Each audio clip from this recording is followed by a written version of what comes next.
All right. Welcome. Welcome to Watching with Styles. Lake Dog, I don't know if I'm going to be able to sit through this. Look, man, maybe this is just how I view life. There is there's no reason to not assess where you've been. That can only help you in the future. There are situations where you have to identify you have issues and see how we can um, rectify what we have done in the past. Humble pie is man, it's chalky. It's like thick peanut butter. It's hard, man. It is hard, and honestly, I have calmed down a lot. What? What? What? Jorge with some positivity? Hey, Jorge, I was gonna say that, and I was waiting on you to actually say I was wrong. That that the O line didn't play well. The O line wasn't an issue. There's a lot of issues. And that's why I like doing this, because I don't have a plan, but I'm going to go with this because I've calmed down. Devin Leary hasn't been good. But I'm going to tell you the group that hasn't been good along with them is the wide receivers. Them, whoo, it is a double-edged sword. And here's the great thing about it. See, quarterbacks get all the glory when they're good. And sometimes they shouldn't. And they get all the piling on when they're not good, which is also not fair. Has Devin Leary missed passes? For damn sure he missed passes. He also thrown some damn good ass passes too. And after watching this game a few times, you know what? We fucking shot ourselves in the foot so much. I know it's been probably said. But it's been this way. You know how sometimes as a kid you do shit and your parents don't find out? And then when they find out, all hell breaks loose? Because you know why? Because they knew all along. They had a feeling that you've been doing some shit, but they ain't have proof, or they wanted to wait. This is what this is. And Scott said some of the safeties were horrible. The safeties, honestly, haven't played great all year. And I think I've said that before. Our eyes are horrible. And the bad thing about it is that eye discipline didn't hurt us in the first 3 games. But it started to hurt us in the Vanderbilt game. Then it gave a score in the Florida game. And now it's just rearing its ugly head. And it hasn't changed. And I tweeted out something. I said the IQ in the back half, I'm starting to question. I'm starting to question our IQ. Because a high IQ will prevent you from making some of the mistakes that we have made. Being a student of the game allows you to slow the game down. That doesn't mean you're not going to make mistakes. Your mistakes won't be as grandiose as these mistakes we made in this game. And as a defense, I didn't even check the stat. I'm going to check it as I'm talking. As a defense, we gave up a shit ton of big plays. A shit ton. And that is not our calling card. We gave up 20 and 30-yard passes that were unacceptable. And that's not scheme, fellas, ladies and gents. Because I hear this bullshit all the time. That's not scheme. That is the inability to play within yourself in the biggest moments. And we didn't play within ourselves this game at all. Not at all. Not even close. I can't even sugarcoat it. It's not even close. It's not even close. These passes that were caught, some of them were, the touchdown catch was a damn good catch. That was a damn good catch, for sure. But a lot of these guys were wide the fuck open because we were not handling our business. It's that simple. And I'm going to say this, and I'm going to get laughed at. And I know I will, because I know how fans are. Trust me, I ain't get all this crap these first 5 games until this game. Now, everybody comes out the woodwork.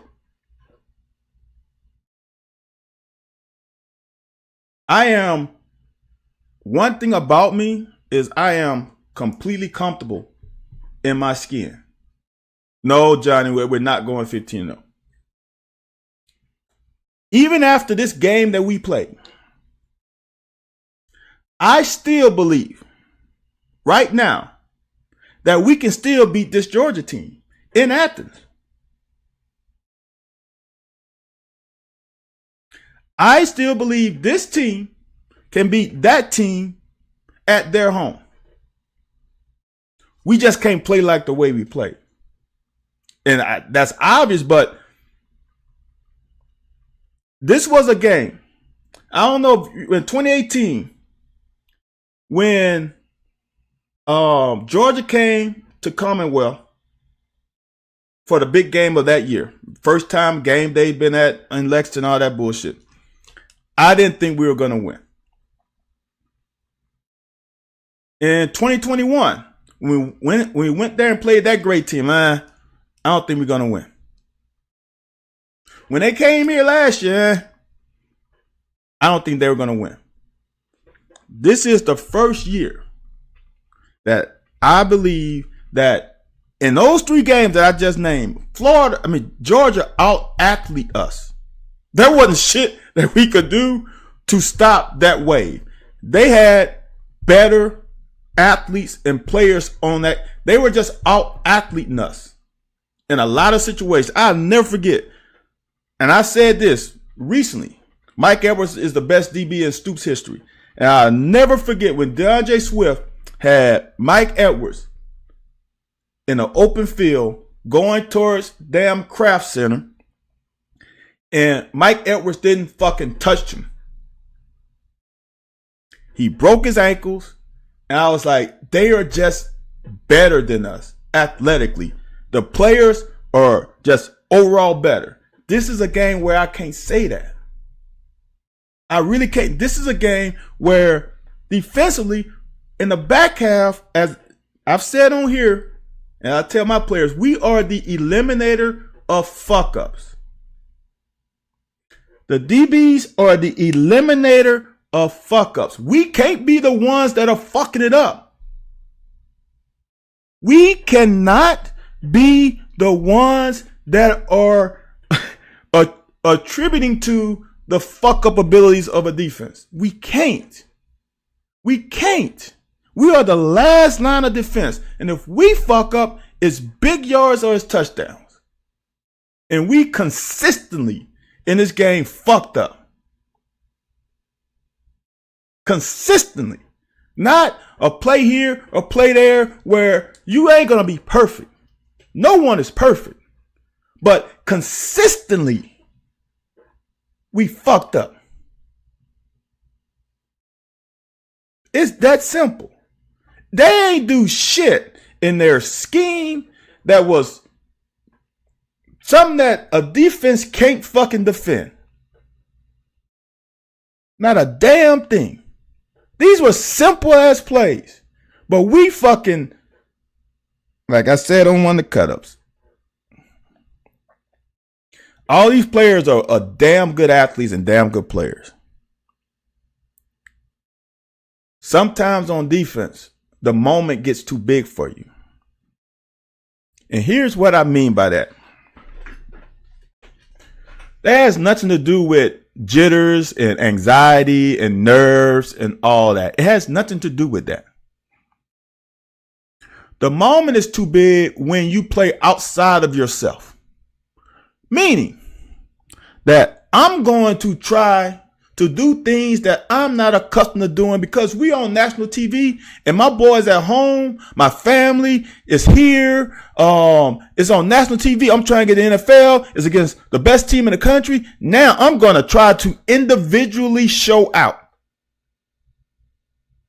I'm going to try to do things that show the world how good I am. That shit don't work. Especially on defense, when there's 10 other guys who are trusting you that you're going to do your job because I know I'm going to do mine. That's the moment too big. You're in a situation that you ain't never been in, and it's like that good looking girl at the club, and you're not used to approaching someone like that, and you do something stupid or say something stupid. Bad. Scott, this is why I like our coaches. They take it on the chin. As a defensive coordinator, I am reacting to the offense. I have no idea. This play early, play late shit, that's great coach speak. But calling plays on defense, you don't fucking know. The offense has every advantage in football. The only advantage you have is if your boys ball out on first and second down, you can get them in 3rd and 8 or plus, where you fucking know they're gonna pass. That's it.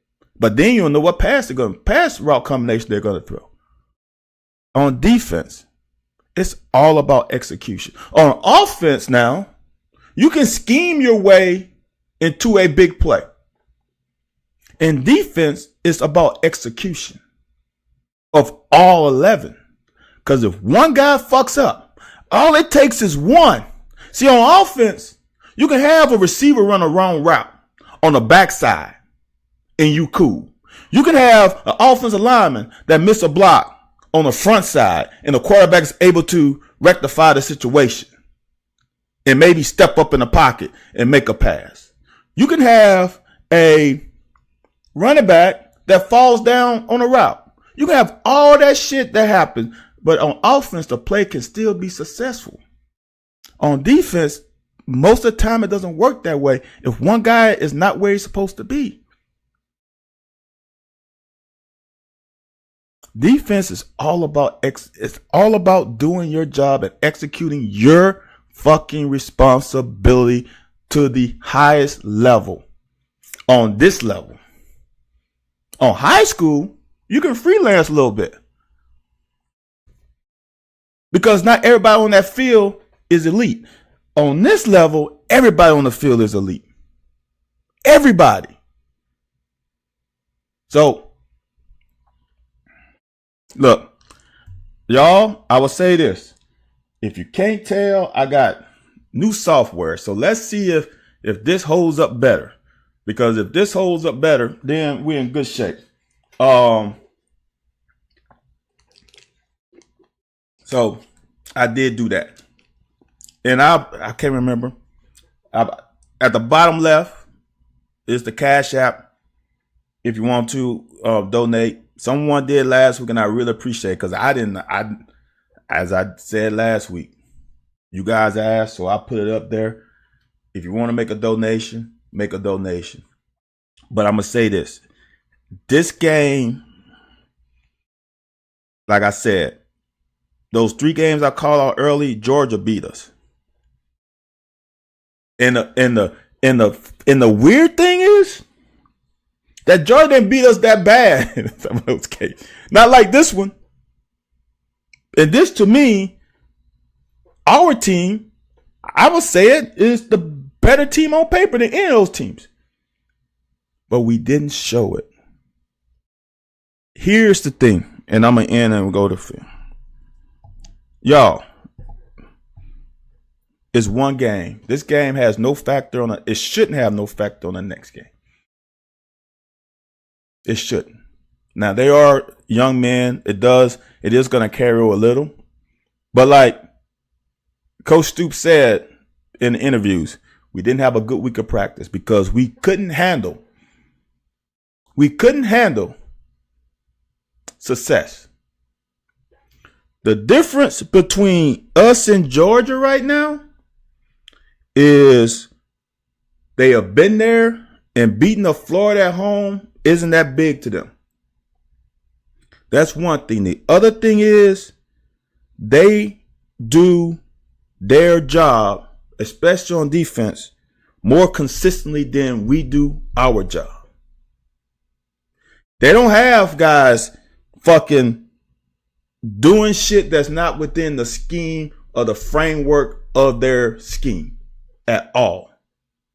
They are extremely solid. The same thing with Alabama. Extremely solid. That don't mean they don't get beat. But they don't get beat a lot because of their faux pas. They get beat because the offense ran a great play or they got out athlete on that one given play. See, this is why I dislike fans, because y'all live in the moment. Scott said our pass defense is weak. Our pass defense gave up 2 touchdowns last week. At the time, when Vandy came, we played Vandy. Damn, their quarterback was one of the best in the country at that time. But no, it's just Vandy, right? That's what we're going to say. No, it's just Vandy. Okay, you says all year. That's fine, Scott. If you believe that, that's your truth. I don't hearken to that. That is weak. Florida had, as I said, EKU passed all over us. Let me see how many yards EKU had passed, and I don't remember. I don't remember it being a lot, Scott. But if you believe that, all right, that's what it is. That's what it is. Well, Lake Dog, and that is a problem. We don't have depth at the secondary position. I thought JQ would push. I don't see it this year. I thought Jordan Robinson would push.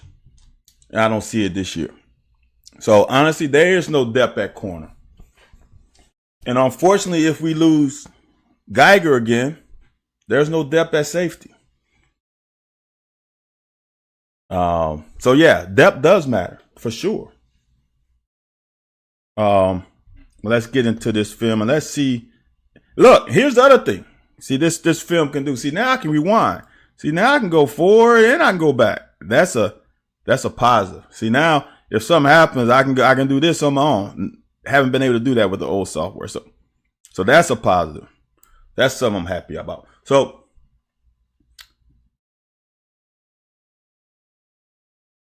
just need better eye discipline and for the front seven to get pressure. All D-line was manhandle time for guys to toughen and watch more tape. All the above. But, oh, shit. Geiger broke his arm? Fuck. Damn, man. I didn't know that. EKU passed for 219. I guess that's a lot. Here's the deal, man.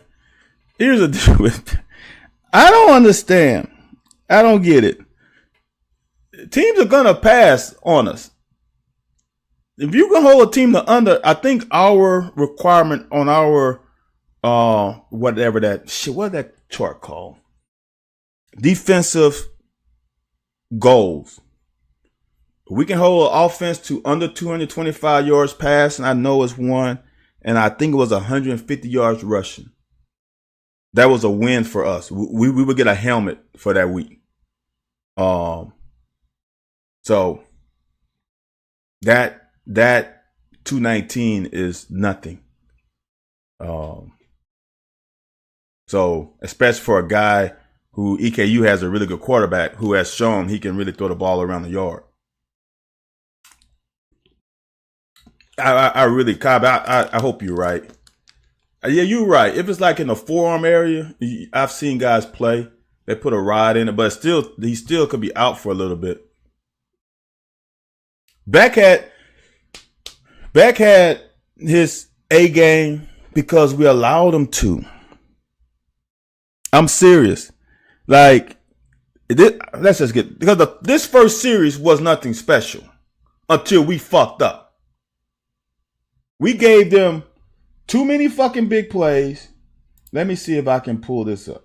We gave them too many big plays, and that was our downfall. We don't normally give up big. That's the calling card of our defense, is not giving up big plays. But for this game, we decided in this game to fucking do our own thing, and we gave up a shit ton of big plays. That's the game to me. The game to me is the stupid ass penalties and the damn big plays. Defense, we don't do. We were, and people say, well, how do you leave the best tight end open? That ain't on Brad White. Brad White didn't scheme, well, let's just leave Brock Bowers open. No. His fucking players on the field peed down their leg. Let me see. What is it? I got big plays. All right. Georgia had 9 big plays in the passing game. 9. I don't think we had 9 combined in the first 5 games. Not passing plays. We gave up 9 passing plays. All right? That's horrendous. That's the problem. 9 big shit, dude. That is horrible. You cannot give up big passing plays. That's just it. When we gave up 9. So I'll look at that later. So first play. And I really gauge the temperature of a defense off the first play. I really do. Because that shows the focus level of the team at that time. This is everything to me. I'm trying to get used to this telestrator. It's everything. Look, man. We have one of our better players, a senior, in open field with a running back. And he is in great shape right now. He is inside shoulder. This is when trust comes into play. You got to trust your teammate. That if I force him this way, that my teammate is going to come and help me make the tackle, or I force him out of bounds. All right? This play right now, if this is a line of scrimmage, this running back is 5 yards away from the line of scrimmage. Weaver is 2. So we're in good shape. We're in excellent shape. We overrun it. Why? Second of all, why? Shorten your stride as you get closer. That's bad. All right? So now we keep going. And now we got Jordan Wright. I'm still getting used to this, y'all. Jordan Wright. Right there. And he overruns it. And he is in perfect shape. Jordan is in perfect shape. He is in perfect shape. Keep forcing him to max. We're in damn good shape. He still hasn't crossed the line of scrimmage yet. But no, we whiff. That's a 1 yard gain.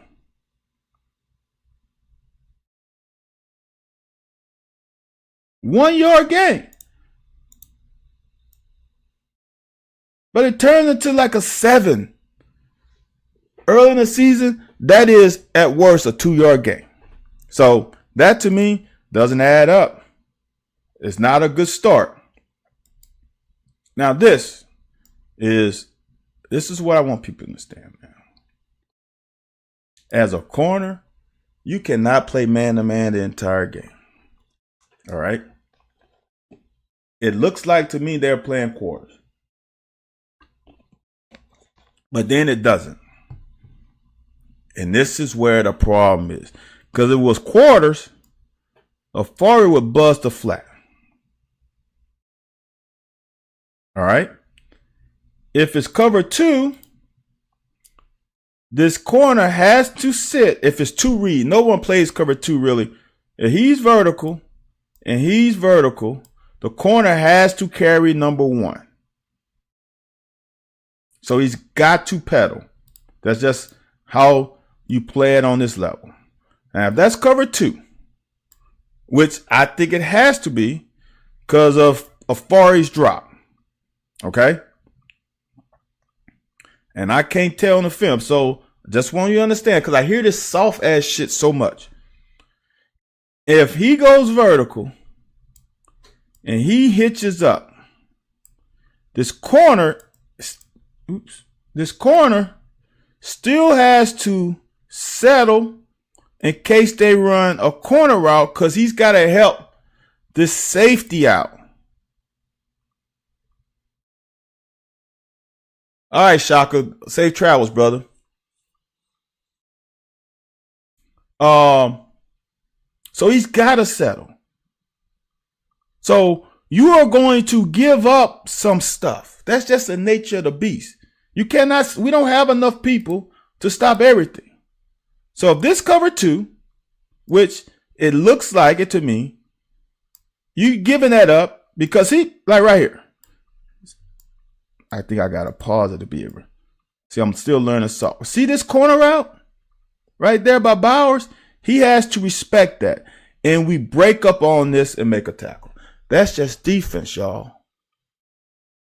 I think people playing fucking Xbox and Madden and think that you can stop everything. That's not how this game works.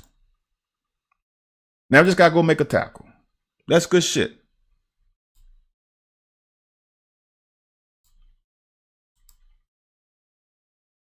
Now, all these pass plays that they have thrown so far ain't nothing special, right? Now they just throw a damn swing route. Now, I'm going to be honest with you. This is such a good play design because he has to widen. Like, for example, let's say this guy here lined up right here. Afari will split the difference and already be out there. Here's the smart part about it, is you motion. And now, if he doesn't widen, then you're in trouble. So this is kind of hard thing to do as a DB because you got to keep your eyes on the quarterback, but then you also got to be able to identify the motion. And see how he never expanded with him? And the other thing to pause about it is he is motioning and carrying that momentum.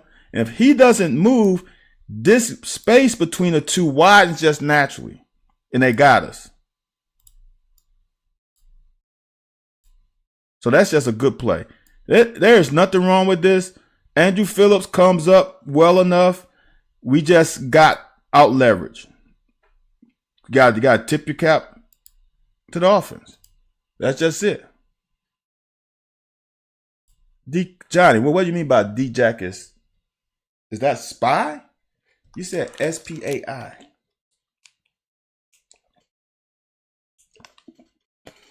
I don't know what that means, Johnny. So, when everything when we do our job, we are a pretty good defense. All gaps are filled. All gaps are filled. Great job by Ox. Oh, Spy. Great job by Ox. And we got him dead to right. And we make a tackle. And if he doesn't make the tackle, D-Jack makes the tackle. If D-Jack doesn't make the tackle, everybody's running. This is good defense right here. We just got to be more consistent. So, to me, this was probably Deion Walker's worst game, as I can remember. You cannot do your own thing. You just can't. We only rushing 3, and you have contained. Now we got 2 guys in the same pass rush lane. It's 3rd and short. It's 3rd and short. Luckily, we weren't playing man because all these heads will be back, and then this guy could run for forever. You cannot do that, and this is consistent. This ain't on coaching. This on players doing their own thing. If you're going to go inside, you better make the fucking play. We got 2 guys stacked on top of each other. All we had to do is be there, and then have a better chance of this succeeding. Now the problem is you put yourself in a bad situation, 3rd and short. A coach can't scheme you out of 3rd and short. They just can't.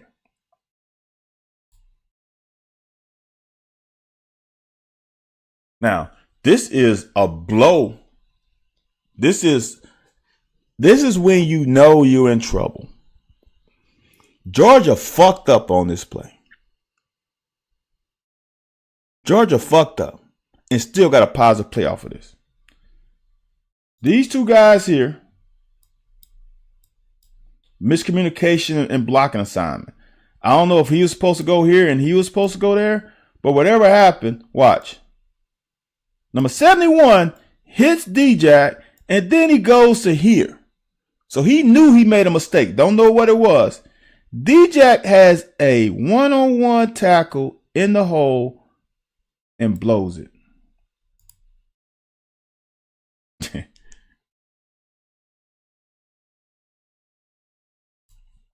So now it's 2nd and what? 3? 3.5?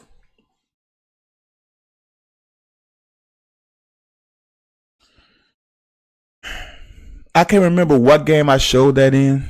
It could have been the Akron game because I think that team color presented itself, and I don't know if I did it in the cut up or I did it here live. Is that Jorge said, Jorge, no, that he fucked up. Either something happened because he just disengaged for no reason.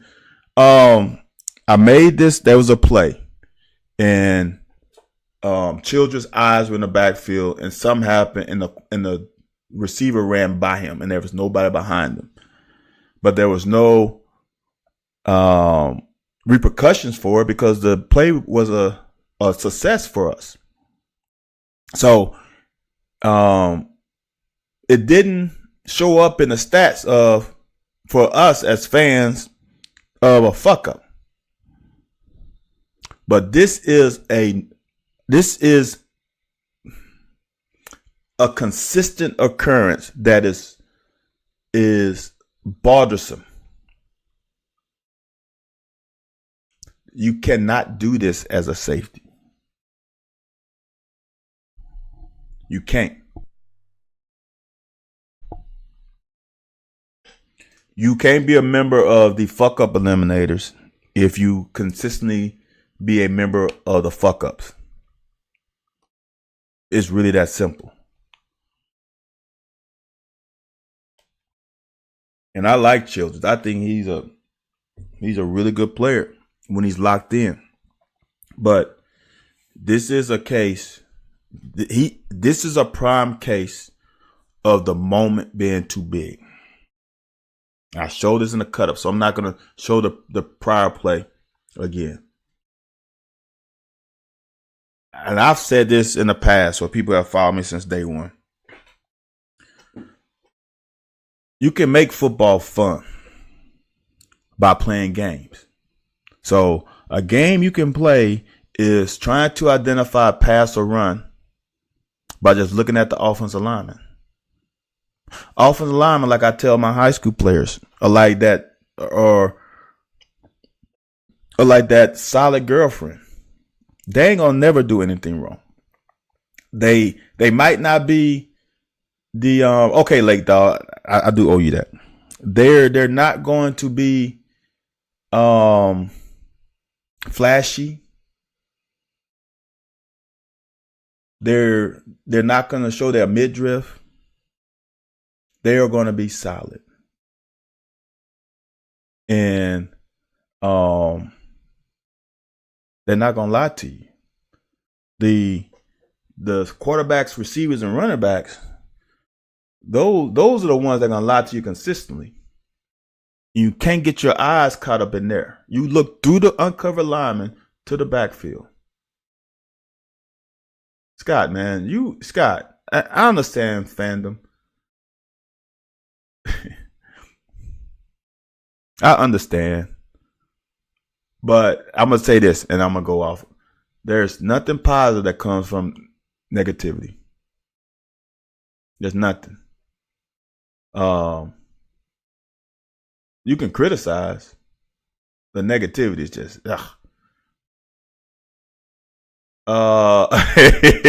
Jorge, you know what I'm talking about. Look, see, O-lineman can't do it because if you try to do something to show something, the defensive lineman is going to blow by your ass. So, like in this case, it's second and short. You just mess yourself up in this game with just giving up 7 yards on first. Look at these hats of all the linemen on his side. There's nothing about that. Look, they go straight up. That says run. Not a damn thing. There is not a damn thing right now that says that's a run. Not a fucking thing.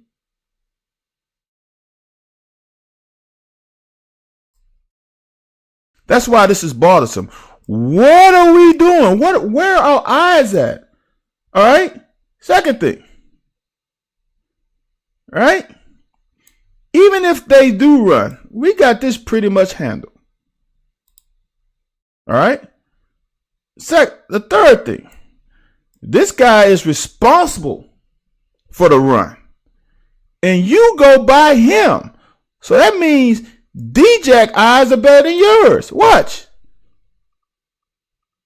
You are here and come down and get past him.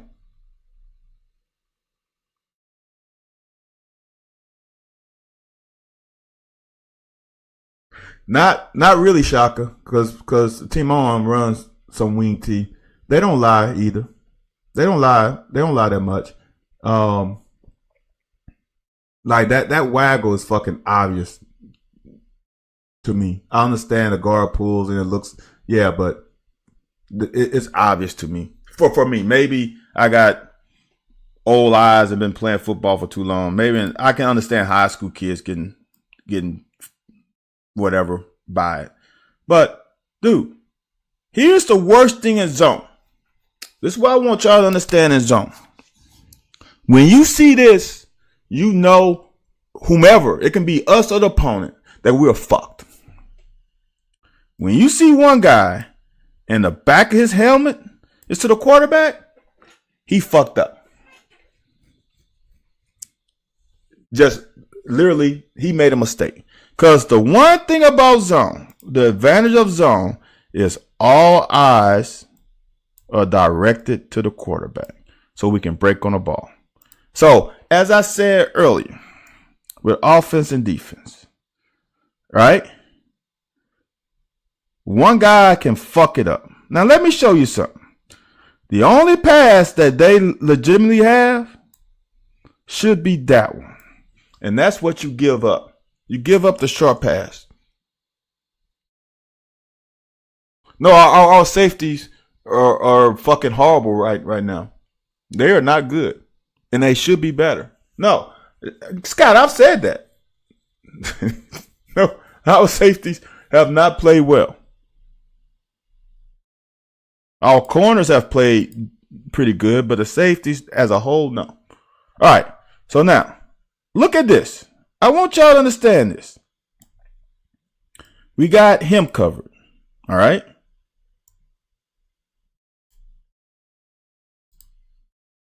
Before the ball is thrown, we have him covered. All right. And we got guys, in case there were other people running through their zones, they covered.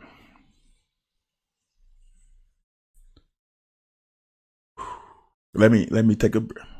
But one fucking person, one damn guy, fucking trying to do shit outside of what he's supposed to do, fuck this up. You know, because if they throw it to the back, they're going to probably get the first down. Probably. Or he could fucking drop it. And it'll be 3rd and 3. You live to see another down. Giving up big plays. This is 40 fucking yards. Because one guy decided to do something outside the framework of his fucking responsibility. You can't win like that, and you can't win like that against the number fucking 1 team in the country. Can you do that against Akron? Sure. Can you do that against Ball State? Sure. You cannot do that in this fucking conference. And it fucking showed. Florida scored 2 touchdowns on that bullshit. The 2 touchdowns Florida scored on us was because of the fucking secondary. JD, I might need it because I was commenting that. Oh, I was commenting now, JD. You're right. I'm gonna bring it down. They are young men, but I want y'all to understand, if he's where he's supposed to be, which he's supposed to at least be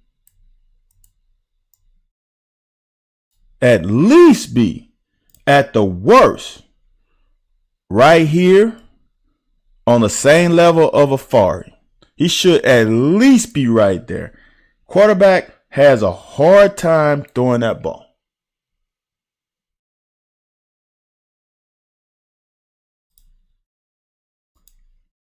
But no, we're trying to fucking play the run, and now this ain't. I want people to understand, this is not Andrew Phillips' fault. He is carrying momentum that way, trying to handle his responsibility there. Chalk, I do, man. I do. Especially when this group, I deem, have I not said that these are the best corners, complete corners in the Stoops era? Have I not said that? Have I not said that these safeties are pretty good?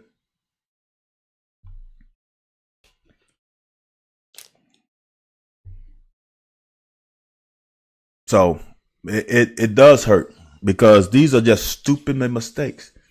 These are stupid mistakes. These are not. There is a thing of, as a corner, I'll never forget this. I played in the blue-gray game. And God, I can't remember the guy's name. He played in the NFL for a minute.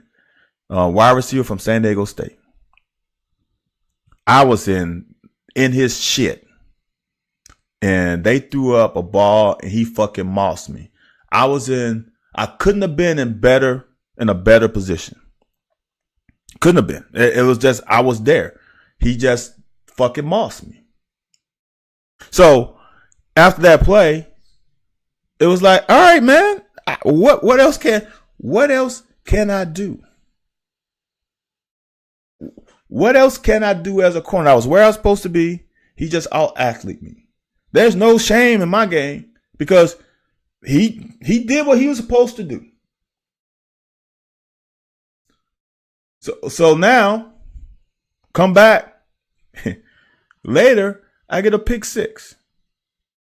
One play shouldn't identify you, especially as a DB. You got to have short memory. If you don't, you're going to have a hard time playing this position. And you can't make the same fucking mistakes over and over again. You just can't. You can't have bad eyes on the back end. And that's all of them. I'm going to show you a play later. Max does the same fucking thing. Y'all, hey. Scott is a fan. And I love, look, this is what I'm going to say. Cause it ain't that serious, y'all. I don't understand why college football brings out certain shit out of people.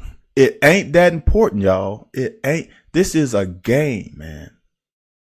This is a game. This is a game played by young men. Just remember when you were 18 or 22, 23-year-old and the stupid shit that you did. I know the stupid stuff I did. Hey, big boss, man. Big blue boss. Calm down, brother. I know the stupid shit that I did.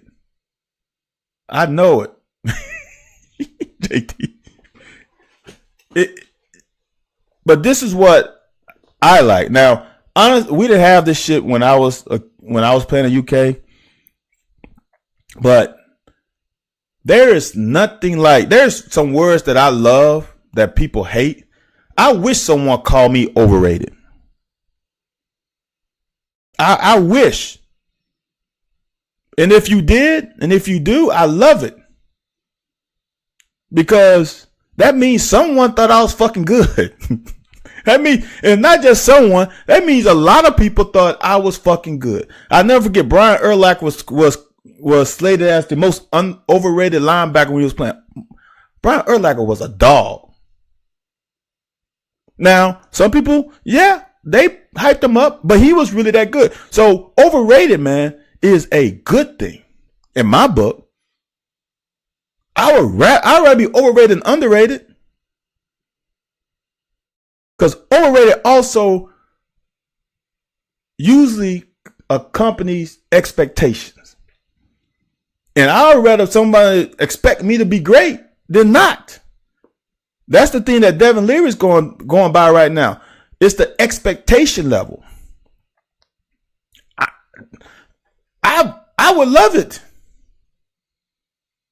Because that means that I'm pretty damn good. If you expect me to be this and that, I am pretty damn good.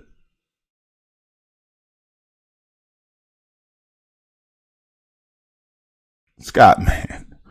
Look, y'all. Can y'all, we are grown as men. Can we stop the back and forth? Someone has to stop it. I'll stop it now. It's not needed, y'all. It's not needed. It really isn't. But expectations, it's getting spicy in here, CC. Expectations are something that I'm good with. I'm good. I'm glad, big boss. Now I just need Scott to say I'm good too. Then we Gucci and we can move on. Expectations are a great thing to have for this program. That's why there is a line though sometimes people cross. Criticism is fine. It's when people wait for bad shit to happen and then they get all up on the bandwagon. And that's when I get like, wow, really? All right, Scott, good. So that's when I get on. All right, Big Blue. Shit, I thought we was good, Big Blue. Now you come up with the next thing. I want fans to have expectations and be disappointed when we lose. I really do. That's a good thing. But damn, it shouldn't linger though. I'm gonna tell you one thing as a player and shit, as in life too. You got to flush that shit. What happened on the prior day? That day is done. You can't do shit to get it back. Now we had Time Machine to be good, but I got you, Big Blue. I'm sorry. Now I'm getting anxious and antsy. Flush that shit. What happened last night? And that's why I fucking hate the game being at night. See, if that game was at 11 a.m. or 12 p.m. Eastern Standard Time, we could have flushed that shit by last night, but we got this shit carrying on to the next game. You know why? And I'm going to go and keep playing. You know why I think some of y'all carry this shit on to the next day? It ain't got nothing to do with the players. It got more to do with some of y'all. And if this hits you and bites you a little bit, then this might pertain to you. If it doesn't, I'm not talking about you. All right, just remember that. If this doesn't bother you, then you ain't this person. But if it does, look yourself in the mirror. Some of y'all are worried about what the outside people will say about you and your team. You are, like, for example, I fucking said we was going to win 24-0. I put it on radio, I put it everywhere. See, but I'm not going to be affected when someone comes, oh, well, that was a bad take, or that was okay. Shit. What am I supposed to say? If my truth is I believe that they would beat Georgia, am I supposed to lie? So I don't want to hear the backlash if it doesn't happen. That's not a way to live. That's not a way to live. If I'm worried about outsiders coming at me because I made a prediction or I said this or that, if it's your truth, it's your truth. You should be able to lie in that. I can lay in a bed full of truth every day, all day. Now, if you lay in a bed of lies, now that's when it's probably hard to fucking sleep at night. But I don't have a problem because like I said earlier, I truly believe we can beat that Georgia team. Even after getting our ass whipped 51-13, I still right now believe we have the players and the coaches in the scheme to beat that Georgia team in Athens.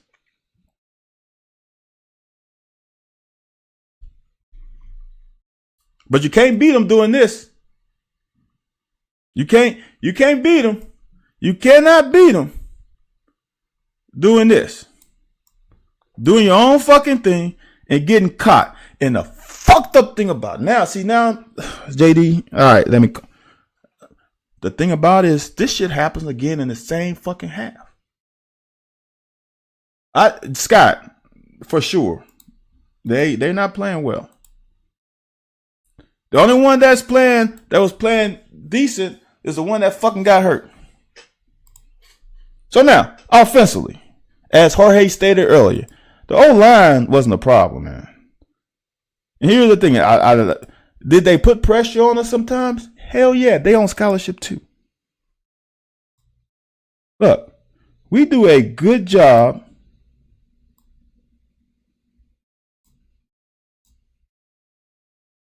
of blocking this up. Now, I'm not saying we dominated, but we did a good job. Allow him to bounce. Because this linebacker's in that gap. Remember last week? Oh, I'm good, JD. I'm good, JD. I'm good. I was very good, JD, until I came on this sort of broadcast. Remember last week I said the hole was there? Because this linebacker was running for Florida. The hole ain't there. You know why? This is what I want y'all to understand with this Georgia team. They ain't fucking up much. This is his gap. He is going to play his gap first. Then he's going to run. Because he's trusting his outside help. And probably this guy's probably supposed to have contained. He's trusting that they're going to do their job. If they don't, then I react. See that?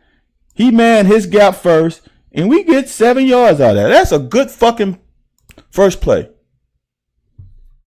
Like, dog, it's not tough. It's just frustrating. Because actually, for me, this is therapeutic. Jorge, all that was terrible. Jorge, tell me. Since you're here, Jorge, I have a question.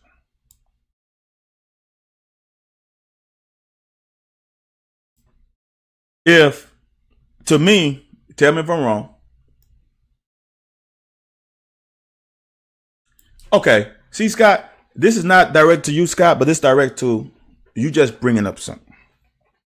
It is very interesting that Cohen gets a pass.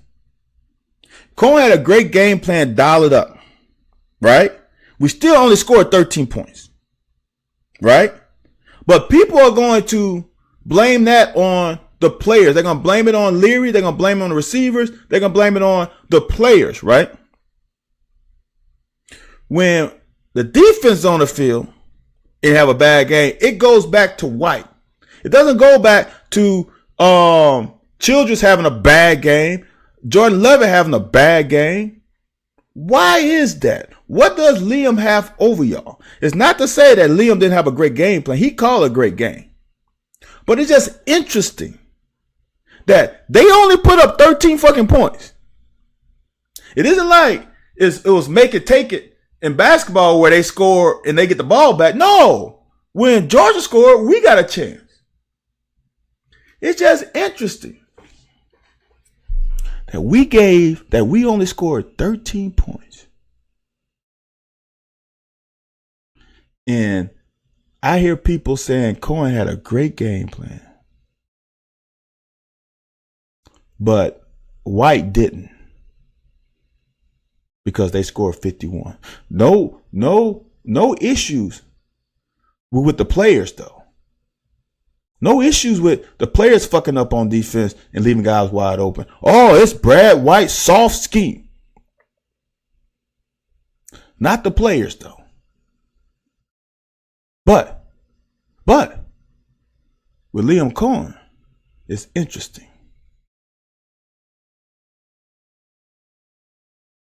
You might be right, JD. I see that's because no one understands zone. It's real interesting because I'm gonna tell you something, and we'll get into it as we go. Our wide receivers, if you say Leary is bad, our wide receivers are just as bad as Leary. A quarterback is only as good as a quarterback's only as good as his receivers. Tim Tebow lit up the world in college. Know why? Because he had some great receivers that always were open. See, but CC, here is the deal. I'm going to pull this up right now because since we on it and since it's my show and since I know we're going to be here for a long time and we're going to have a fun time, I'm going to pull this up real quick. Give me 1 second as I talk about this. So I'm going to miss some comments. I want y'all to understand in 2021, give me a second. Pulling up in 2021. And I was on Twitter debate today. Is it crazy? The only thing that Will Levis through 6 games is better than Devin Leary is in completion percentage. That's it. That's it. Of the big numbers. I don't know the other numbers. And Will Levis had Wandale Robinson with a damn good O-line. Devin Leary has more yards. Devin Leary has more touchdowns. Devin Leary has less interceptions through 6 games than Will Levis. See, we forget. We're going to give Will a ULM game. If you remember that game, you'll understand why. He was 18 of 26 for 367. The Missouri game, he was 10 of 18 for 179. All right? And remember, Will had more touchdowns, right? I mean, Devin has more touchdowns. Will had 4 against ULM. Missouri 10-18 for 179. Chattanooga 23 of 35 for 254. South Carolina 15 of 22 for 102. Florida 7 of 17 for 87. LSU 14 of 17 for 145. That are those numbers killing you? Are they just blowing you out the water? Hell no. I want y'all to go back. You can go on YouTube. Like I said, it's a guy. Oh, you know what? Let me find a website, and I'm gonna show you who it is. So then you guys can subscribe to him and follow him, because he makes my job easier. He takes out all the bad shit, the commercials and all that, and he makes it easier for me. Here it is. I'm gonna show it to you right now if I can get it over here. I think I gotta go. Gotta shorten that. Oop, that's the wrong one. That's Will Levis. Where did it go?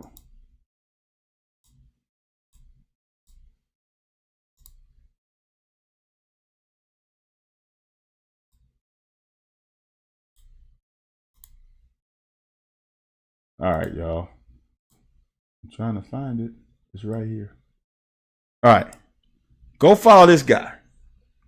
Go follow that guy.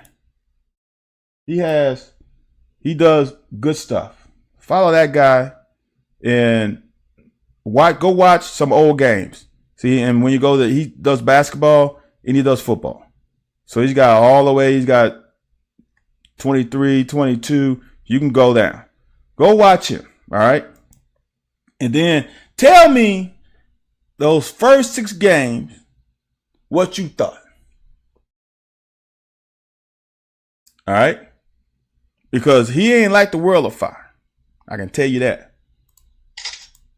Oop, I didn't mean to take a picture.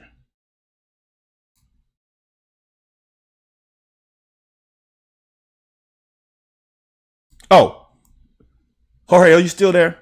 Jorge, I know what double team you're talking about. You're talking about. See, this is the bad. I gotta pause it. Then I know you're talking about this double team right here. Explain to me, Jorge, if you're still here, why does Marcus Cox push this guy that way when we are trying to run this way? Why don't he seal this guy? This is puzzling to me, as well as some of the blocking schemes on pass. Why is he pushing that guy across the formation to the gap that we probably? Why is he pushing him that way? That makes no sense to me. He actually throws off that double team, if you ask me, because he's pushing it. See that? See how he pushed that guy into Cox, and now Cox lose balance, and now it's down dominoes. I don't understand why Cox is blocking that way. Wouldn't he be better off sealing or trying to get up to the next level? Okay, so he is trying to get here. So he just lost his balance. But, all right. But, Jorge, why does he have to punch this guy? Because he's punching him this way. He doesn't even have to get to him, right? Wouldn't he here and then maybe go here or go there right now?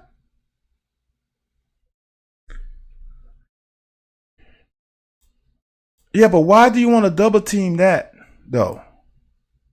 Right? I don't understand why you would double team that when isn't he head up? Isn't he head up with the guard? Why does he need to push him when he's already gonna reach that? That makes no sense to me. I don't understand the two doubles then. I really don't. I honestly really don't understand that one either. Why not?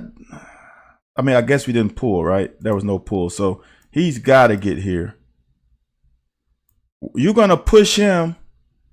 That's going to make Burton's job harder.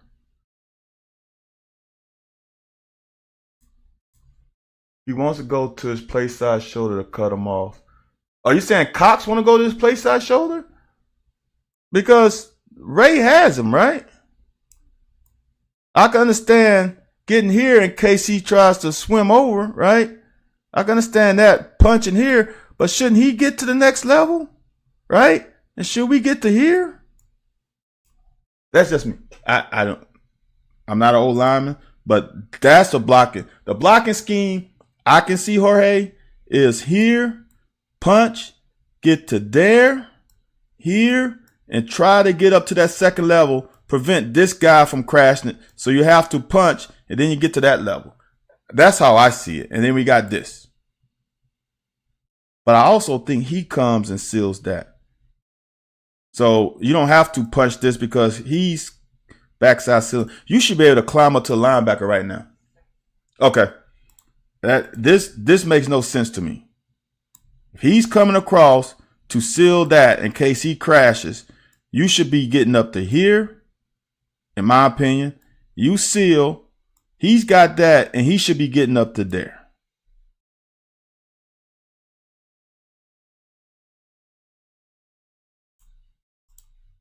But whatever. But you know what? You know what's the great thing about it? We still got fucking yards. We still got yards though. Right?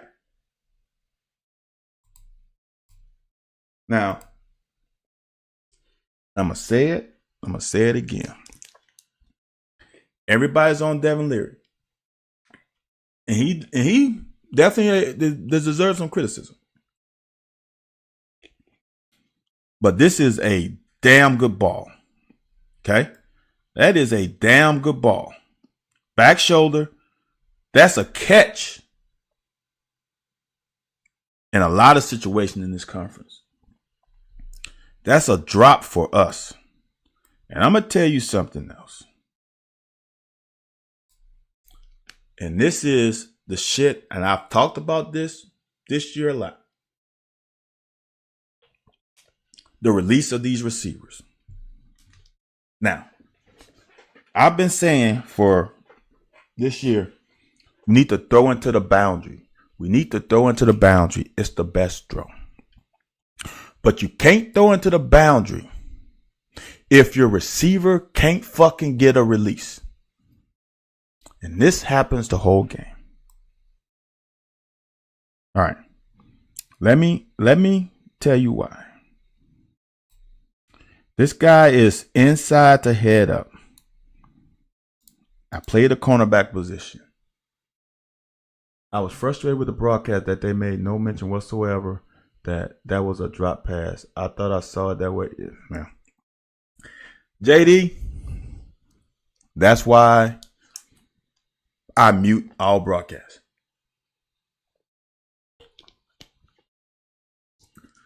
I don't listen to not one. I can't tell you, like, I know some people are like, oh, well, they are a great group. I don't know. Because I don't listen. I stopped that a long time ago.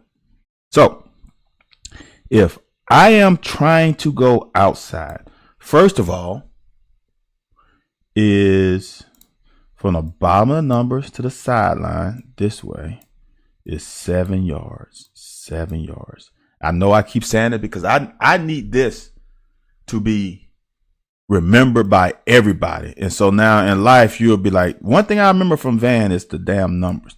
Top of the numbers is 9 yards. The numbers, let's just go there. All right. So I play quarterback. I need my receiver to give me 7 yards of room, a margin of error to drop a ball in. If he doesn't, it's hard on me because then I got to be pinpoint accurate on that 30 to 40 yard throw. That's highly unlikely. All right. So as a fucking receiver, as a DB, if I'm inside leverage, I hate it when someone attacks my leverage because you know what that makes me do? I have to work like the Dickens to keep my leverage because I don't want him to throw anything in here because that's a short ass throw. So I'm going to work my ass off to prevent this. if you don't work me inside, I feel no stress. Guess what Barry Brown does? He runs straight at him and then around him. So as a DB now, right? He is not stressed. He didn't have to move this way at all. Barry Brown didn't get him a step here at all. So I am comfortable. I am comfortable. I am not stressed at all. So that makes me, since you running away from my leverage, that means I can just continue to force you to the fucking sideline. Know what that does? That makes his job even harder. So instead of having a 7-yard margin of error, now I got 3 yards. Now I got to throw a damn dot. And so now, hold on. Look where he is. Look where he is. He's about 2.5 yards from the sideline. And my quarterback threw me a fucking dot. He threw that thing on the yard marker, on the sideline, because look, he got me. If he throws it in here, he's got a chance for it. He threw it behind him and high. See, as I said earlier about the blue-gray game where the guy mossed me. Know why he mossed me? Because the pass was high. That allowed him to jump. See, as a DB, it's hard to fucking jump.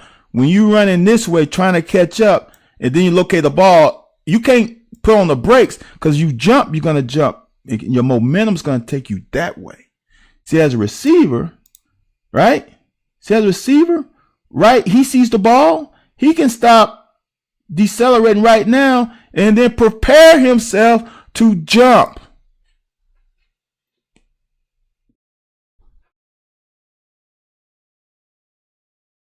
We got to make that catch. So here's the crazy part about it, right?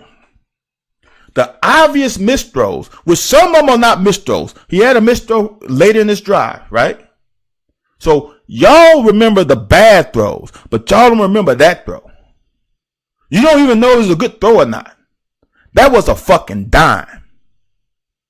So for the people inaccuracies, sure. Has he had issues? Sure. But he has also thrown some damn dots.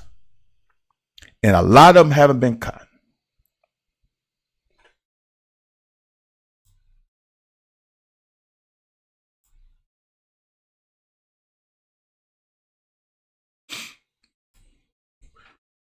Third and 2, we get a first down.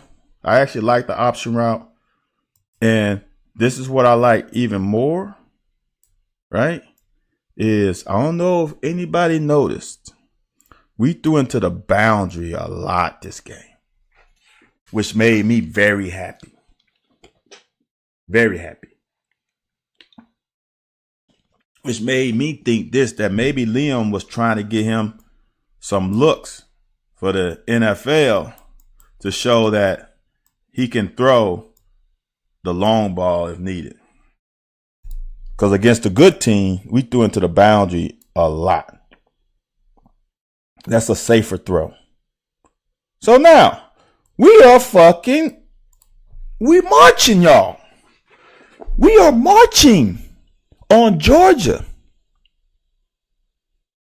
They fucking beat us on a big play on their first drive, and we are marching. This is not a 3 and out. Watch this play. Show the end zone cut.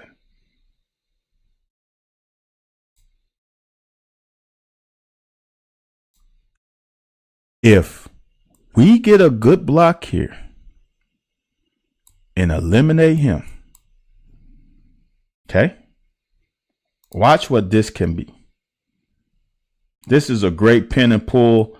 We pull the guard. We pull the tight end dingle. Good ass block here.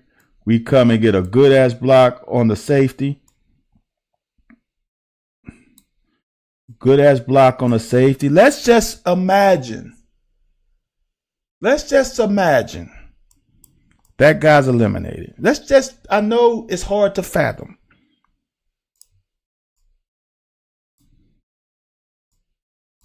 Good block there. If he's fucking eliminated, is this not a touchdown? Think about this for a second. If we get a good block, remember in the Florida game, we were blocking down the field a little better? If he seals that guy, he's there.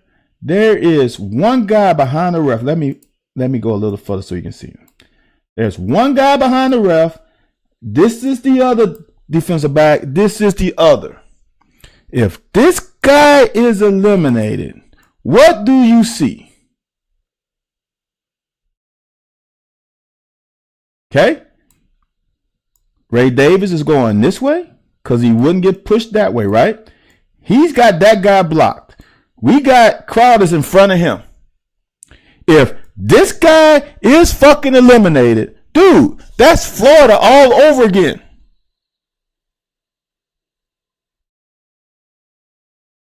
That's Florida. Guess what the score would be? 7-7. The score would be 7-7.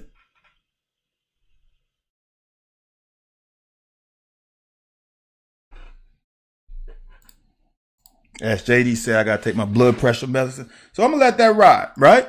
That's 6, man. If you can't see it, I can't prove anything to you.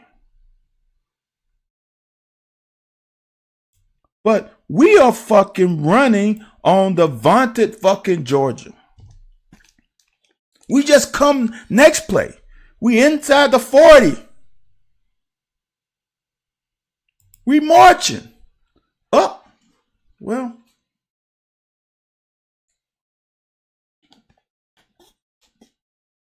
I don't know what Burton took in this game, before this game, but whatever it is, he can't take it no more.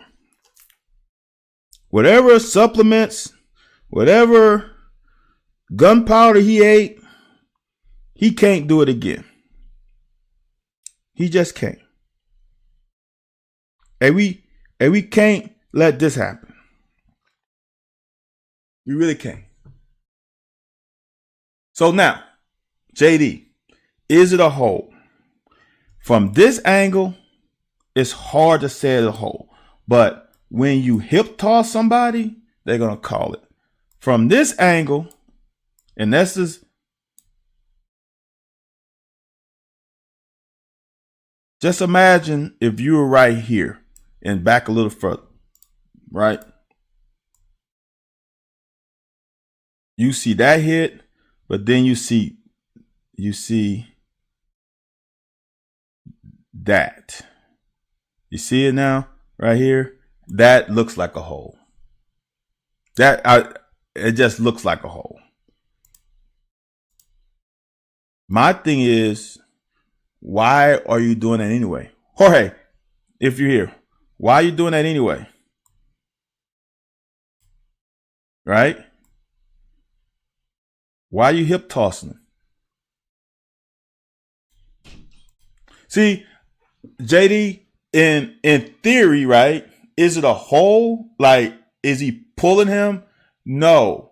It's just the action of it gives the perception or gives the look of a hole. It does. I'm not gonna lie. I would call it, if I'm the judge, I'm calling that a hole too. But it wasn't needed. That's the whole thing. Oh, whoa. I think this is the play.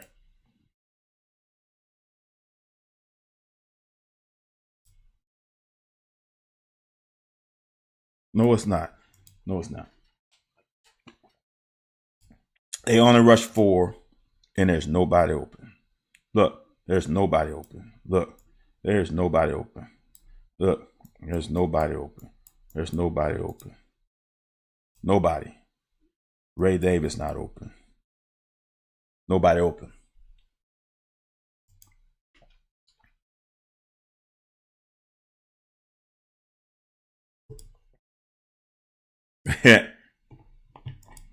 I understand, y'all. There was a hole. I saw it.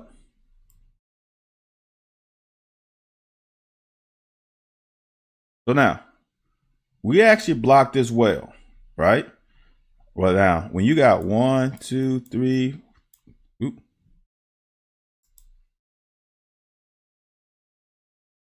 Why won't Leary run? Because this isn't. So let me explain.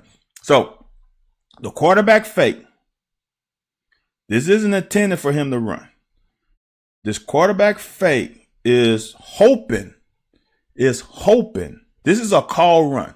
This is not called to have Devin Leary pull it.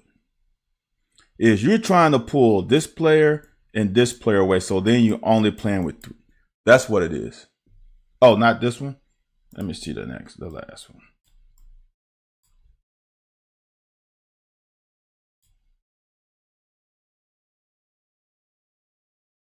Oh, you saying the pass play, why didn't he run? Yeah, I'm not mad because they are playing man. Because he's a thrower. I would say this. If you look at this is hard, and this is just what I think, is that when you're not as confident in your backups, you don't want your starter to run that much. If you really go back to 2021, Will Levis didn't run that much either until about the LSU game. That was they just had a lot of men in the box. But this other thing. I think this y'all, there's a lot of plays. All right. Eye discipline. Identify and run and pass. Corner. Right? He only has one guy. It's a closed formation. He only has one guy that can stretch him. Right? So he's going to allow him to go to the safety. Once he sees hats down the field, he's coming. He's not doing this without the action that prepares him to do it.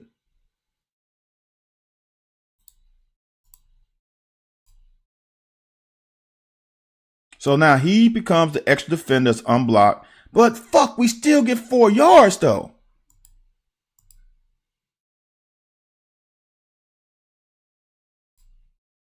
Now that's the one.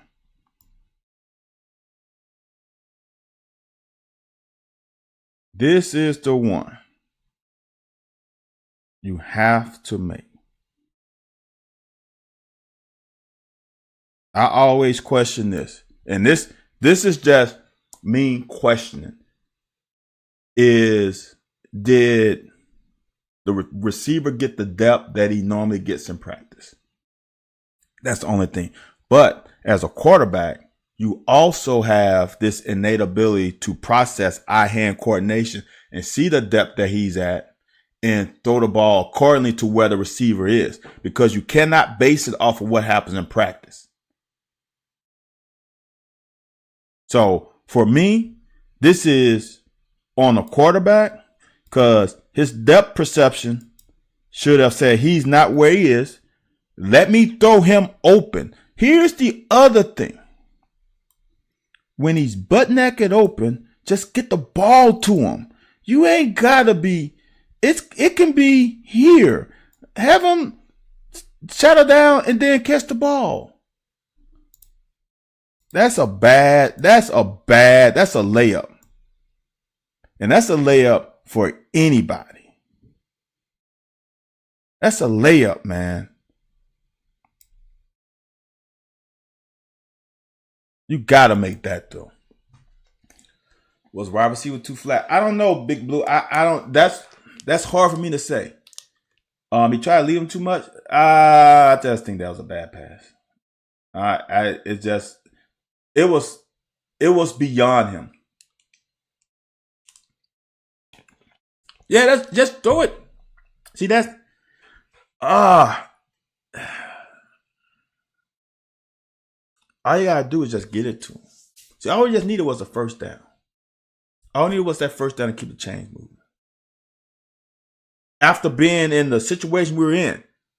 We got ourselves in a bad situation with the holding call, and we had a chance to get ourselves out of it. But like I said,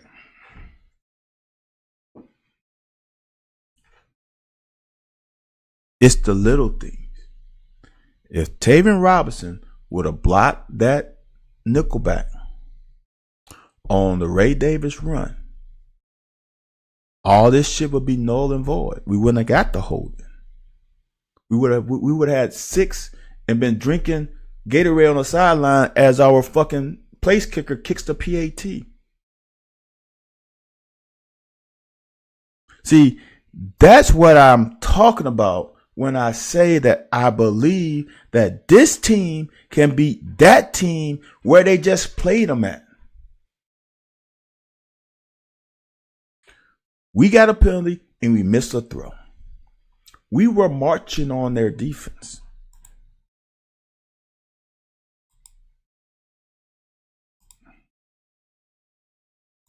I love Max, and y'all know this. I've said, I'm going to say it again tonight. I think this is the best complete duo of corners. But in this game, this wasn't a Max that I saw in the other game. I wish I can pull up the other games to show you when he's playing an out route against Vandy, when he's playing an out route against Florida, how he stays square and he breaks on the ball. Sometimes they barely catch it. Then sometimes he's defended it well. This right here isn't him. This is not him. Good pedal. Why we turn? It makes no sense to me. CC, if that's the case, you shouldn't be playing on this level. Because here's the thing. He's also thrown you some great balls, and you have fucking dropped balls. See, it'll be a little different, CC, if I have ran great routes and I'm open, and he didn't give me good balls. That's a big pause. But in this history, in this season, he has drawn Tay Robinson some good balls. He's drawn Dane some great throws. So you can't, because what if early in the season with all the damn drops I had, I lost confidence in y'all? It works both ways. See, but James, no. See, that's the difference. I'm going to say this. I would be more afraid of Pearsall than any of these receivers that Georgia had. Be honest with you. This is not an elite group of receivers that Georgia's had in the past. This is not George Pickens. Now, one of these guys would have me afraid. If you look at all the deep passes they throw in this game, we were in their hip pocket. There was nobody that just fucking ran by us in this game, in man-to-man. We fucked up in doing stupid shit in zone when guys were open. So I don't think there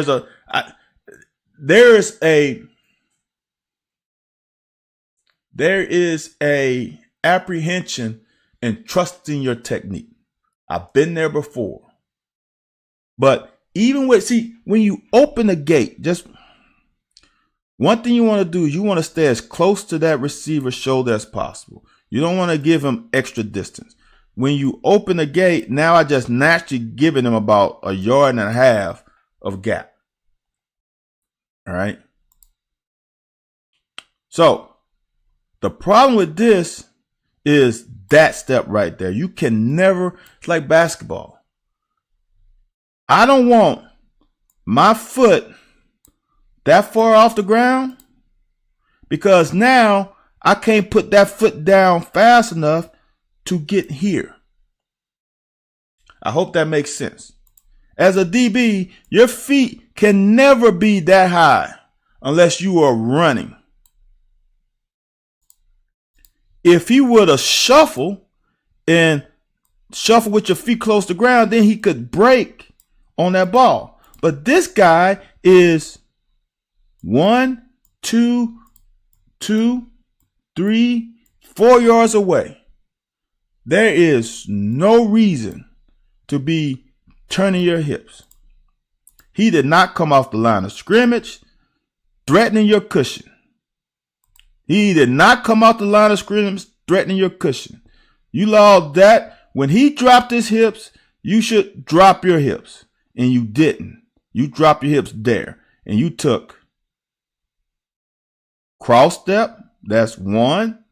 1. See how he's dropping his hips? That's 1. That's 2, 3, 4 steps before you could break. That's on you not trusting your technique. I've seen you play better this year. Damn, the Shepherd kid from Vandy is better than these kids.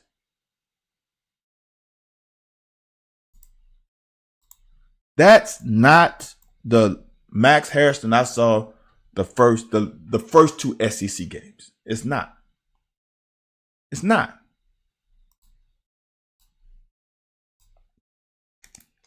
So people playing soft, that's not soft. That's on the damn DB. Now, this is a great play by Fari. This is great play by Fari. Takes on this little wimpy receiver, fights over, and makes a damn good tackle on the best tight end in the country. That's a damn good play for 2 yards. Y'all, I'm not getting in. I don't even show special teams plays on my broadcast. So I'm not even getting into y'all little thing that y'all doing.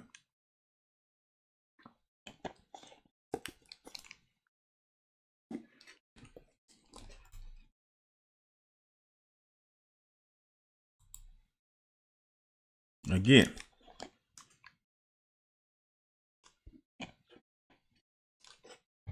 Bad eyes.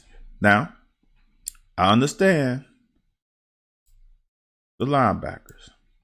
But, man, are these not fucking hi-hats? They come straight up. That's a pass, man. That's a pass. He would be coming at you, Trevin.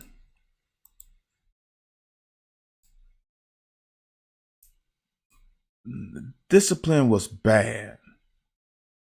That was just bad eye discipline. And this is even worse.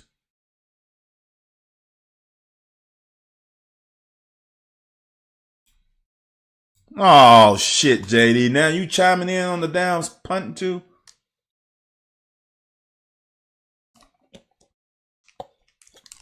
Oh, shit.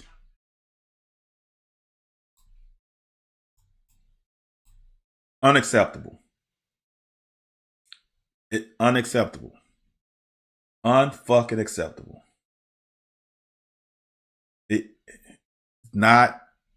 There's no way to sugarcoat this shit here.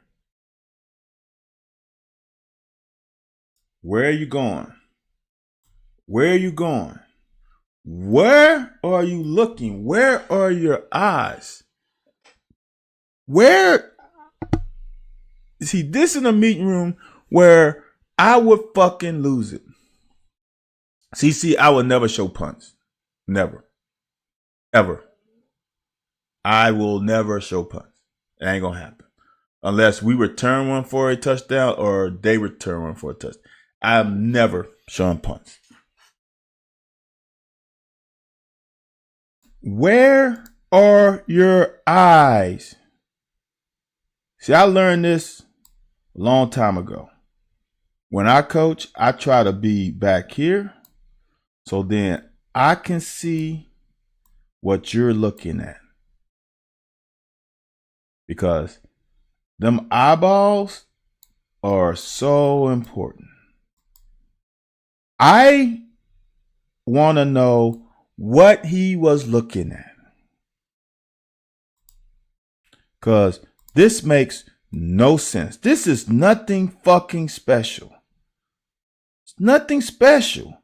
And we're playing man. And I know we're playing man. This is how I know we're playing man. This is number one. And Geiger is going across the field with his man. That's how I know this is man, right? See, Geiger has him. So when he moves, Geiger moves. Because Geiger got messed up with this early in the season. So now he moves. See that? Now he's going over just in case they try to run this. All right. What are you looking at? Scott, this ain't no fucking chess. This is blind checkers. Because they playing checkers, we playing blind. You got a big ass. How big is Bauer? 6'4", 260 something? How you miss him running up the field means that your focus was off. Where are you going? All right. Here's the other thing about it, right? Here's the bad part about it, right? First of all, this is where I'll go with that, CC. We play Tiddlywinks. This is where I know your IQ is not in this moment where it should be. If we are fucking blitzing, we're bringing 1, 2, it's 8 people. We're bringing 8. We're bringing 8 people. That's more than enough people to handle this. It just is. So now my IQ is like, okay, coach called blitz and we sending 8. So I really right now, first of all, you shouldn't be running about the run because you got man. Second of all, I don't have anything. There's no gaps for me. I have to trust my teammates. There is not a spot in the fits that I am responsible for because we got too many fucking people already. So what the fuck are you? You're a spectator. You are spectating right now. No fucking sense. Are you fucking serious?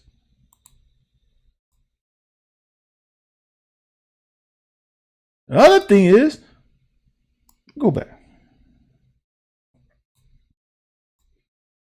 Because this pissed me off. The other thing is, this play is going to be coming this way anyway. So what the you got all these people over here. I'm going to stop.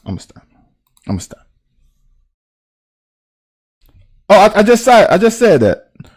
Scott, Geiger has number 4 man-to-man. He's got this guy man-to-man. So when he goes that way, he got to go across. That's where he's going. He's covering his man. You can see it. Watch, I'm going to slow it down. When number 4 starts, he's got eyeballs on 4. So he's got to run across because that's his man.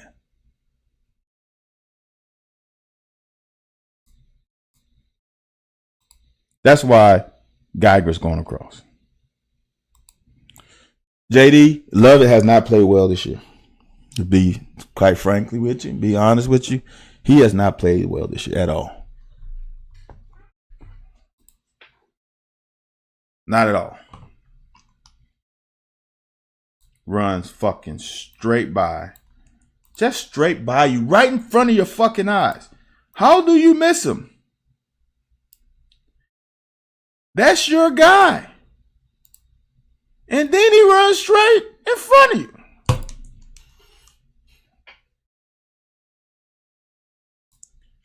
That's why I feel like we can play this team. Now, I'm going to be honest with you. We need to add this play to our repertoire because this is almost impossible to defend. And here's the reason why.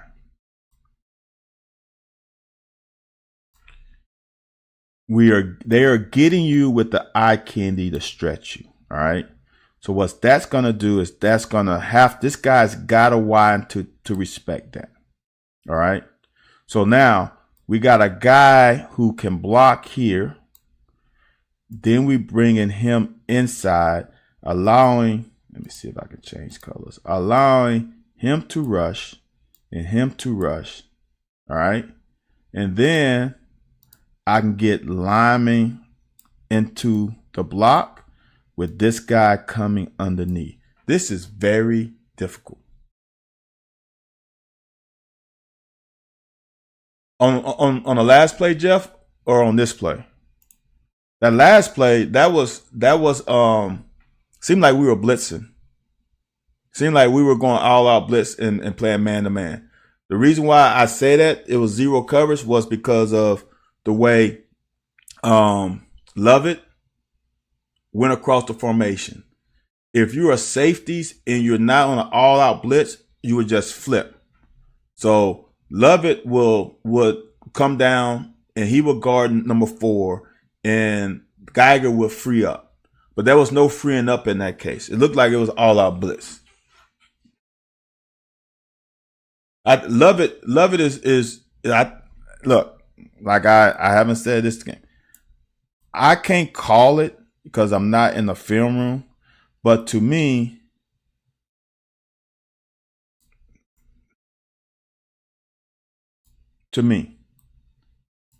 that's all I can go by, right? Lovett has that tight end at the line of scrimmage, right? He has that. Here's all right. Here's the part where IQ. All right, let me go back. So there's a tight end right there. All right. So in essence, we got. Let me see what you got. Man here, you got man here, you got man there, and you got man here. So that looks like shit. You got a receiver there, eligible receiver, 2 tight ends, eligible receiver. All right, that's your 4. So we, on the other hand, we got 1, 2, 3, 4. Or let's see if I can even make this better. That's 1, that's 2, that's 3, that's 4. All right, then they're responsible for that's 4, that's 3. Oop, that's a horrible 3. Ugh. Man, typing with this mouse is bad. I can't erase it. But that's 3, that's 2, and that's 1. So everybody is responsible for the corresponding numbers. All right. So that's there. So when this guy goes across, Geiger has to go across. This guy goes in a route, we supposed to cover.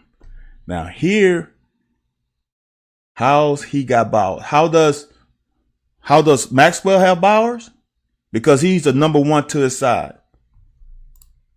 See, the way they line up, they came out, this looks like 13 personnel. So you got 1 back and 3 tight ends. All right. That's what it looks like. All right. So when this guy blocks, it depends on, no, Geiger didn't screw up. Geiger has number 4. He has to follow him across because no one else has him.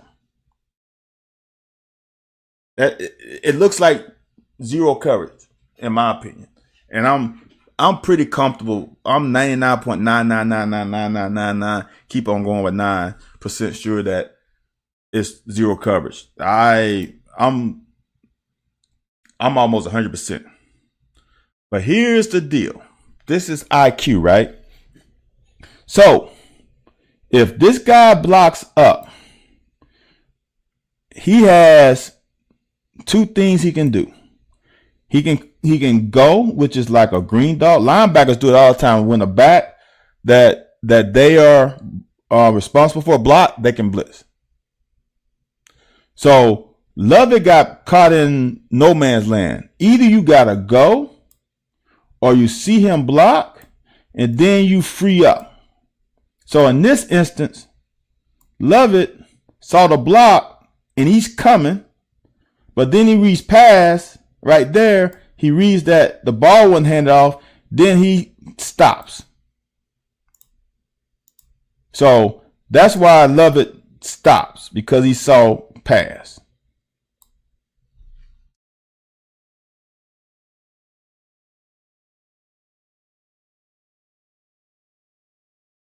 And honestly, who said that was a perfect call? No, that wasn't perfect call for that coverage. That was when you play man, the only perfect call for man coverage is two routes. It's mesh routes. So mesh routes, let's say there was a guy here and you run this route so you can potentially pick somebody here, or run a rub route. He sits, he runs that way. Those are the perfect things against you. What don't you get, JD? When you, I mean, that's the easiest one, JD. Schematically, it's just man. I'm on you and I got you. What's confusing is they came out with 3 tight ends.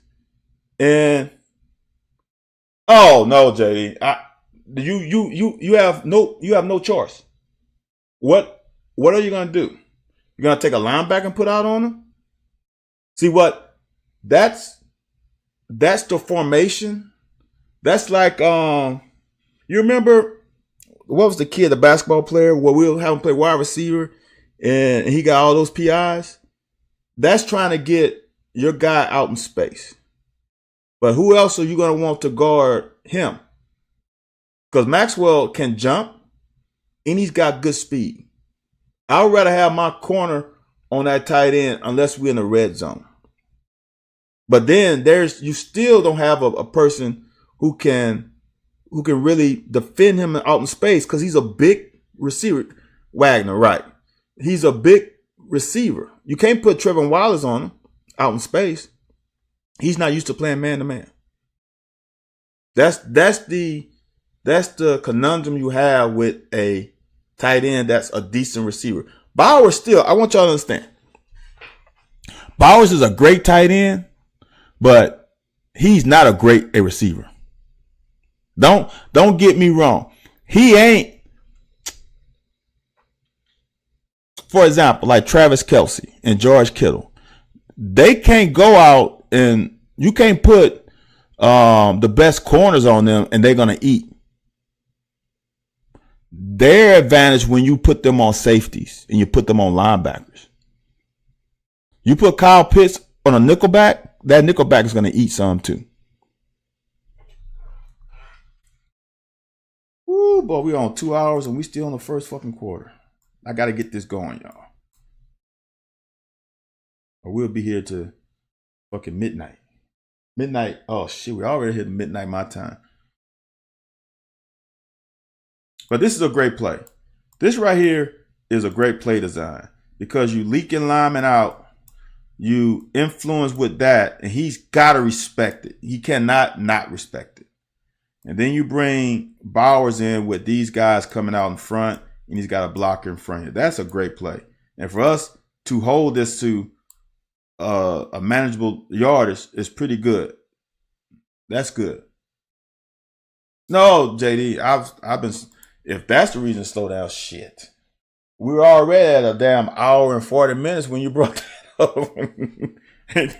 That's nothing. Gotta make the tackle. Gotta make the tackle, y'all.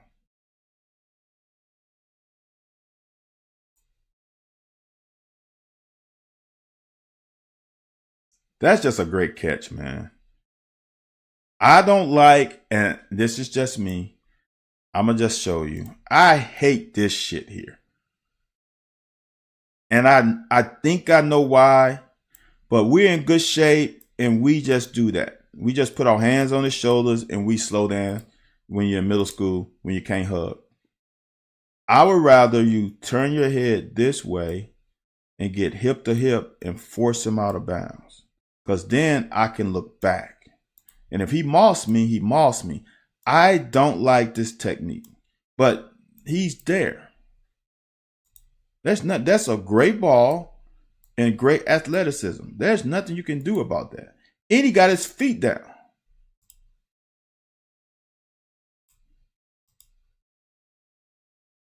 See, this is my problem here. There's too much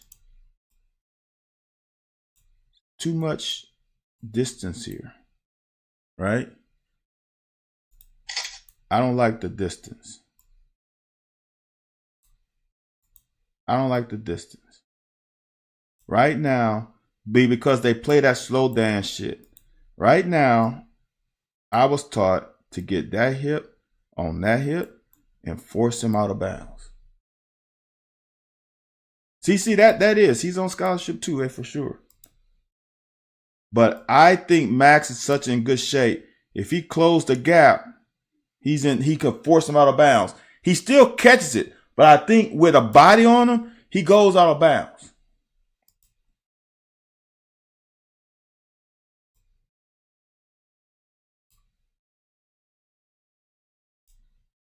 Good ass throw here. Good ass throw there. That's a good throw. Good route. Good throw. So this is the conundrum. He missed that ball earlier, but he throws this on a dot. That is that look there is the most underrated part about this route. Because he's looking at you. He sees you look back right as you pass number 24. See, now, I don't know if this was on purpose, if this was intentional. But the look back right after getting past 24 makes me think as a corner, oh shit, he just cleared my damn nickelback or safety. He's going to fucking try to run away from me. See the timing of that? That right there means, oh shit, I don't have nobody here because he's squatting. So now I got to get on my horse in case he runs that because I'm in outside leverage. And I'm beat on an inside move because my guy just bailed on the route. All right. So that right there, that look set everything up. That is a fucking awesome ass route. Now, that's a dime. That allow us to get what? 10 more yards, 5 more yards? That's a dime. That's the fucking thing that's confusing to me. Now watch this. This is another dime. Why did we bobble it? All right? That'll bobble. Dude. Listen. And I guess I'm the what if guy. All right? That's speech to Barry and Brown, right? Why do we just give ourselves up? Look where this guy's going this way and he caught the ball. All right? So Georgia can fuck up too. Look at number 2. He's going away from him and he's got the ball. All right? Just imagine he caught this ball cleanly and turned up the field. This guy's dead to rights. He's got no chance of touching Barry and Brown. 0. If he turns up, he's got no chance. Barry and Brown is going right here, right now. And we got Tay Robinson right here for another block. That's the shit I'm talking about. Why are we just giving up and going out of bounds under no pressure? Come on, man. That's a great play. This guy learned from early in the game. That's the same guy that Burton got the holding call on. Watch him this time. He's going to close the same play. He's going to close, create a pile, and there's nowhere to go. That's a great play by him. That's learning. That's learning. That's learning. That's in the game learning. They ran that same action. I'm not letting that shit happen again.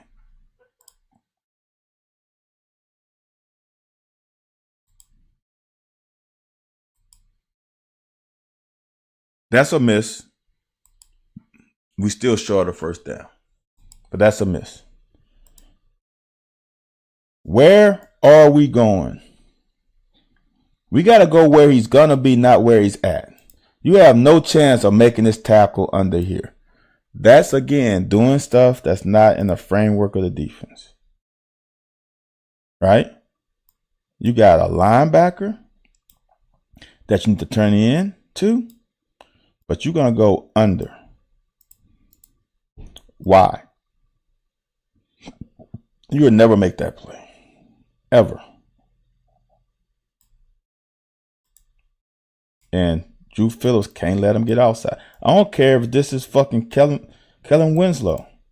You cannot let him get outside. Your responsibility is to turn him in to this guy and this guy. Just imagine if, like, Coach Smith, Rick Smith, taught us, take out, if he's big, take out that outside leg with your helmet. Boom. Then whip your legs around. And if you can trip the guy running, he's going to at least have to trip over your legs or he's going to have to jump over. But you cannot do that. You got to stay outside. Even though he's stunned, Bowers, he's got to be outside. Now, they got a penalty. We was fortunate. They got a penalty. Right?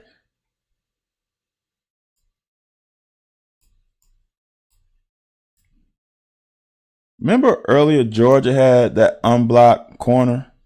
He came up and made a play on Ray Davis. We got an unblocked corner and we whiff. That's a 2-yard gain. He whiffs and it's a first down. But I think it's called back. No, that one's not called back. So they get a first down because we whiff. This is a great job by Weaver. Look at where Trevin Wallace is. He's fucking playing contain. Everybody's doing their job. Oh, Scott, I don't think that's what happened. We allowed them to have a great game because we were not fundamental in doing our responsibility. That's what I'm saying, JD. That's the frustrating part about this. There was nothing special about these Georgia plays. Nothing. That one catch in the end zone was that was eye-opening. That was a great-ass catch. That was the only play. If you're an opposing coach, what do you scheme against us based on tape?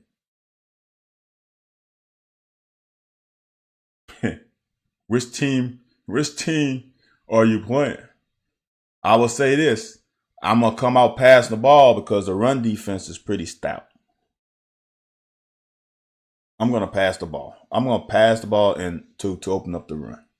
That's what I'm going to do. Because that Silver, Ox, and Dion, they are bitches up front, and the linebackers are pretty good in run game. I would try to force those safeties to make plays, but I'm not coming out trying to pound it because that's asking my O. Unless I got that kind of O line, that's hard to do against us. I would definitely throw the ball around the yard for sure.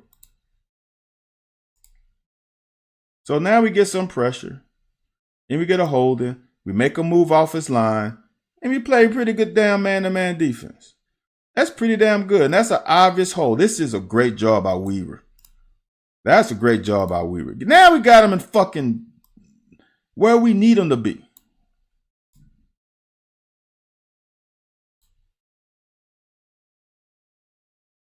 That's right, CC. That is right. A top 10 team on a night game that's played fundamentally sound. What are we doing, Childress?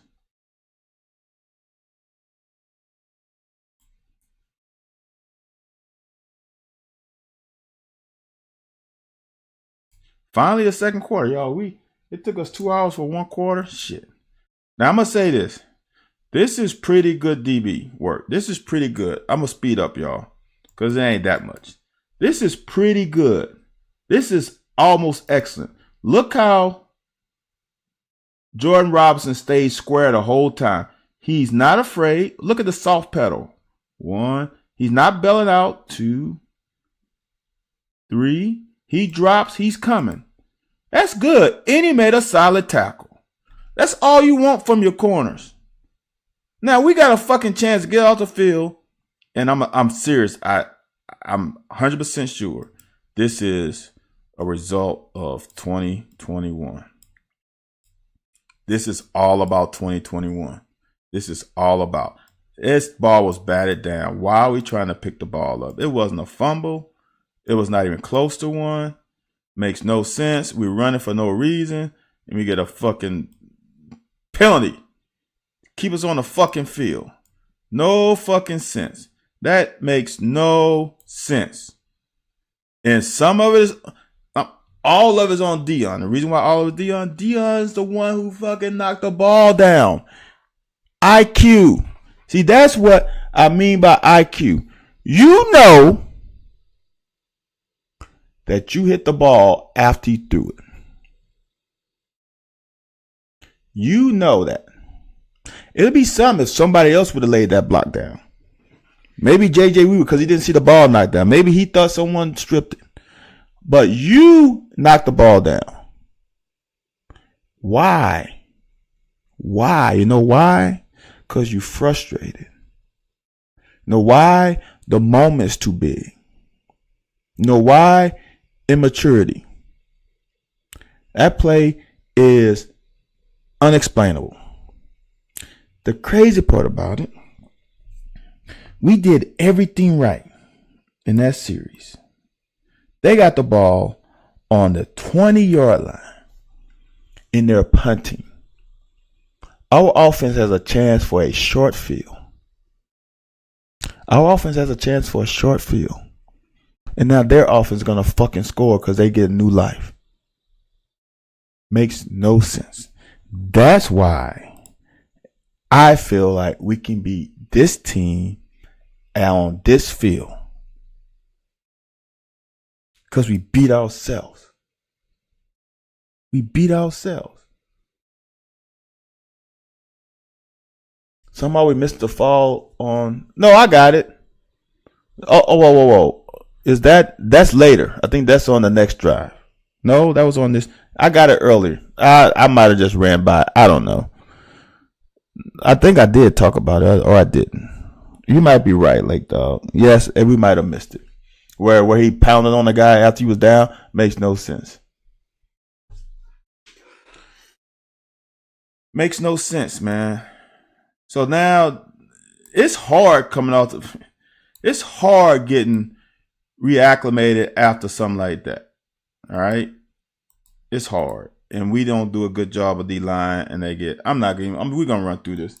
We had 2 hours. We gotta recognize better, but this is not bad. The thing about it, look, man, when it's 2nd and 3, you don't deserve the right to be schemed out. 2nd and 3, 9 times out of 10, they're gonna get the first down.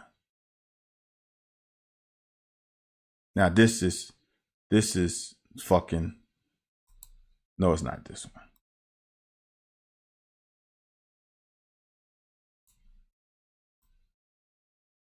This is the shit that is unacceptable. This is display. And again, it is happening on a consistent basis. And maybe I'm wrong. Maybe they're allowed to go inside. But just imagine if J.J. Weaver just stayed his ass outside like he's supposed to. Instead, he goes inside, and now he gives the quarterback more time. And as a DB, if you're playing man-to-man for more than 3.5 seconds, you're probably going to get beat.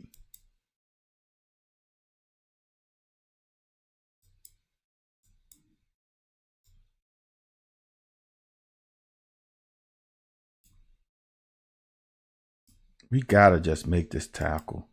JJ Weaver does a damn good job whipping that damn best tight end in college football. He whipped his ass, came back. Now we gotta stop the running back.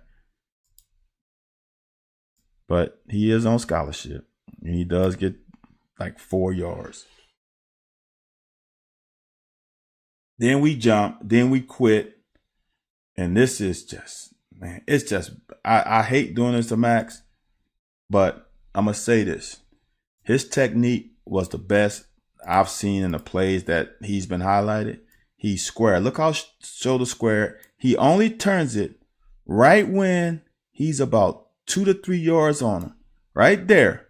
He is about 3 yards, 3.5 yards away from him. All right? Perfect.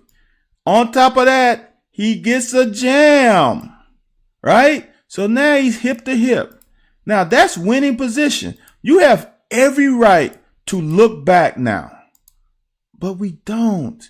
We want to play this hand fighting, damn middle school dance technique, and it fucking bothers me to the utmost. And look, y'all, we ain't the only ones that do this. I see this all over on all levels. So it's not just him. It's everybody. And I dislike it. Now that's a whole, and this is a great tackle by Childress. When you do something well, I got to give you your props. That's a damn good open field tackle, form tackle. That is perfect. But now, I showed you the last play where Max had perfect technique. Now, McConkey is not a guy that should scare you, especially when you only have 28 yards to fucking defend. You only have 28 yards to defend, 26 yards. Why are we bailing and turning now? Remember the last time he bailed and he was able to get a hand on him because he bailed at the perfect time? You ain't getting a hand on somebody when you bail. Oh, that's the wrong play. Oop, this is the next play. I'm sorry. It's this play. I'm one ahead. Right? There ain't nothing to fucking scare you, man. He's not going vertical. And here's the thing. So he shuffled better now, right? He shuffled. But he don't trust his eyes. He should plant and drive right now. Let me see if I got to pause it first. He shuffle. He should plant and drive right now. He sees it. His hips drop. Watch. Instead of him driving there, he takes 1, 2, 3 more steps. That's not the Max I saw early this season. Why? Look, he's on. Look, they are dancing right now. They're in unison. When McConkey, whatever, 84, stops, Maxwell stops, right? Watch. He stops, he sinks. That's the stop. They're in unison. They are dancing right now. But Max doesn't trust it. And he takes another one. Just watch in fast motion. He's there. See that extra step? Fuck, man. They ain't give him a fucking first down for that shitty ass route. That wasn't a great route either. Let's go into. What the fuck are we looking at? Like, what are we looking at? What are we looking at? He goes this way. There is nothing in this action that's saying this way. I would say this. If you had good eyes and you read maybe a guard coming to pull, maybe you might think that they're going to come this way. There's no action by this O-line that says, oops, something's coming fucking that way. Look at it. He goes away from his fucking guy.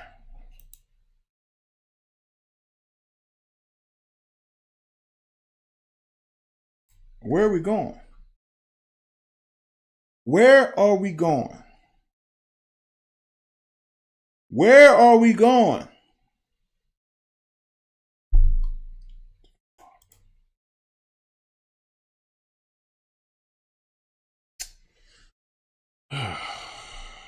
This is a great play right here. Great play by Liam. This is a great throw by Devin. That's a dot. That's the frustrating part. He can do it. Like I said earlier, this to me isn't. That wasn't even Bowers, JD. That was the other tight end. Here's the deal. That could have been a better route, but this guy plays his technique to the utmost. He stays inside. He's going to force him to throw the longer route. If this ball's not thrown well, this is broken up. Dane could have gave him, just like, remember earlier where he ran that post corner and he gave him that head fake, he looked back. On this one, he should have done here, tossed his head to the outside, and then came in. This is great DB work by Georgia. That's a great drive on the ball. It took a perfect ball to complete that. Now, this one, I'll be honest with you, y'all. I have a lot of shit that's wrong with this. All right? First. Oh, you want it? All right, JD. That still makes no sense. 19 was on. He was on the other side. Now I gotta go back. Oh, this is the great thing about this software. I can do this. I can do this now. Oh boy, this saves me time.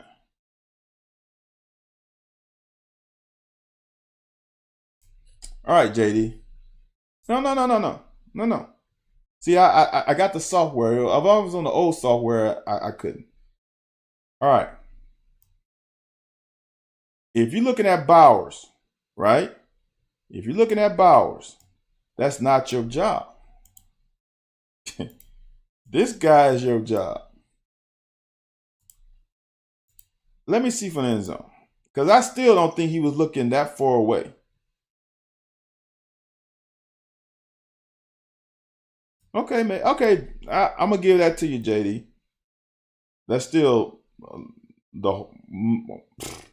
that's still horrible. Oh man, this is awesome. I can fucking fast forward. Now this makes no sense to me. Why isn't Flax handling this guy? Did they miscount? They miscount. Dylan Ray is going to handle the outside guy. Why are you just giving that guy up? That makes no sense to me.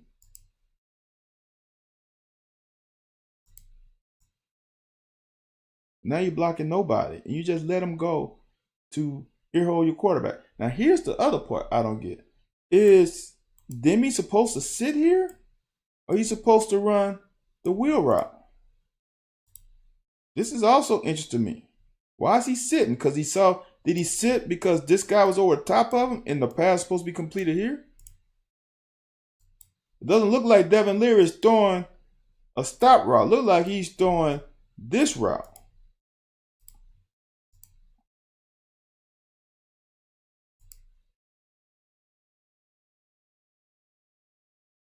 But we got a penalty, so we live until another down.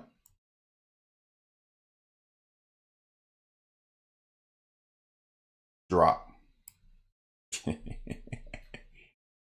Drop. Again, as I said, if you're on Devin Leary, you have to be equally on the wide receiver. That's a drop.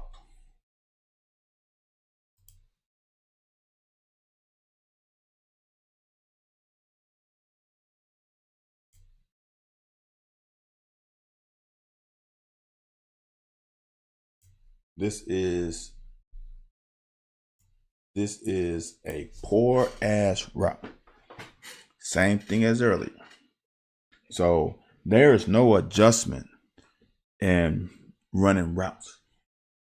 And it bothers me to the utmost because these guys have unbelievable talent.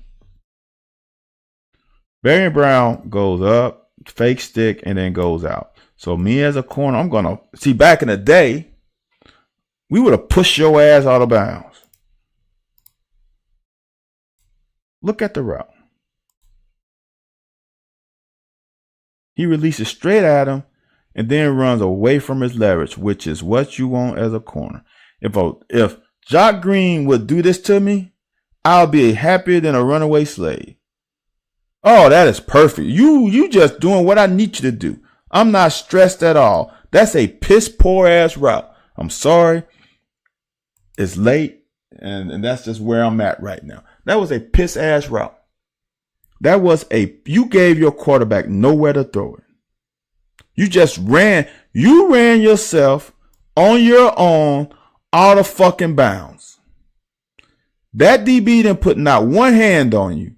You ran yourself to the bottom of the numbers straight out of bounds. You are not giving your quarterback anywhere to fucking throw it. That's a piss poor route. That's horrible. Now, this is a great concept. Stick route out, little rub, you get a first down. Good ass route, good pitch and catch. But why are we falling? Where's our yak yards? You can't get yak. That's on you. That's on you. You don't have to reach for it. And then we just fall. This is a great play call, great play design. Get us a free 9.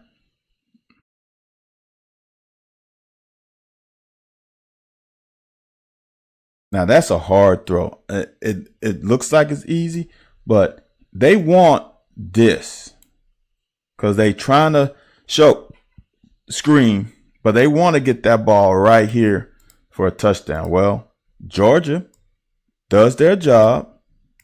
He's not fooled, so it's not there. But then they get pressure, and then that's a throwaway.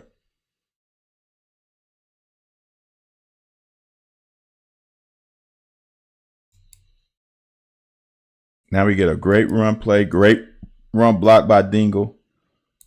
I think I have an end zone cut of this. And we get ourselves where we need to be. Dude, this is great. This is great blocking. Boom. Double. Here. There. Seal. This is great.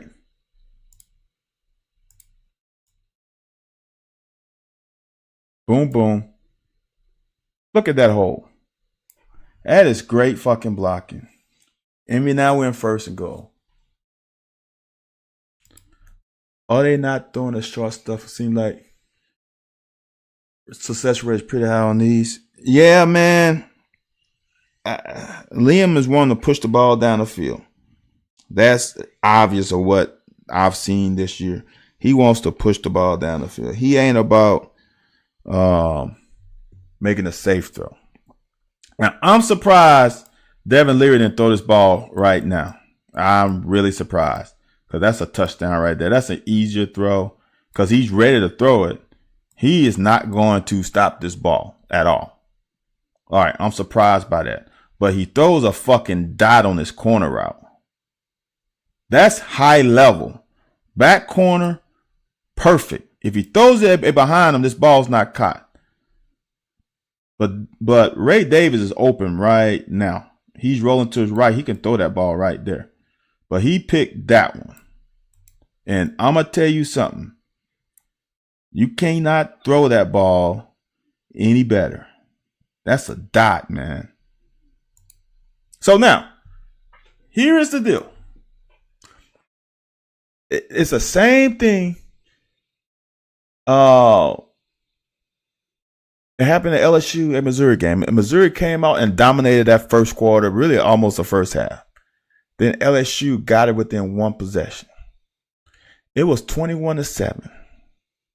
If defense comes out and get a stop, and then we can march down the field on them again, and make it 21-14. Like, even if the defense give up 3, it's 24. We go in a half down 24-14. We should feel good about ourselves. But nope. We give up the booty. What the fuck is this, man? So JD asked, haven't heard much from Lovett. I don't know what Lovett did this offseason, but he didn't improve his eyes and he didn't improve his responsibilities. Dude, there's nothing about this that says run. All right. This is Keaton Wade. Right? I mean, this is Keaton Wade. This is Lovett.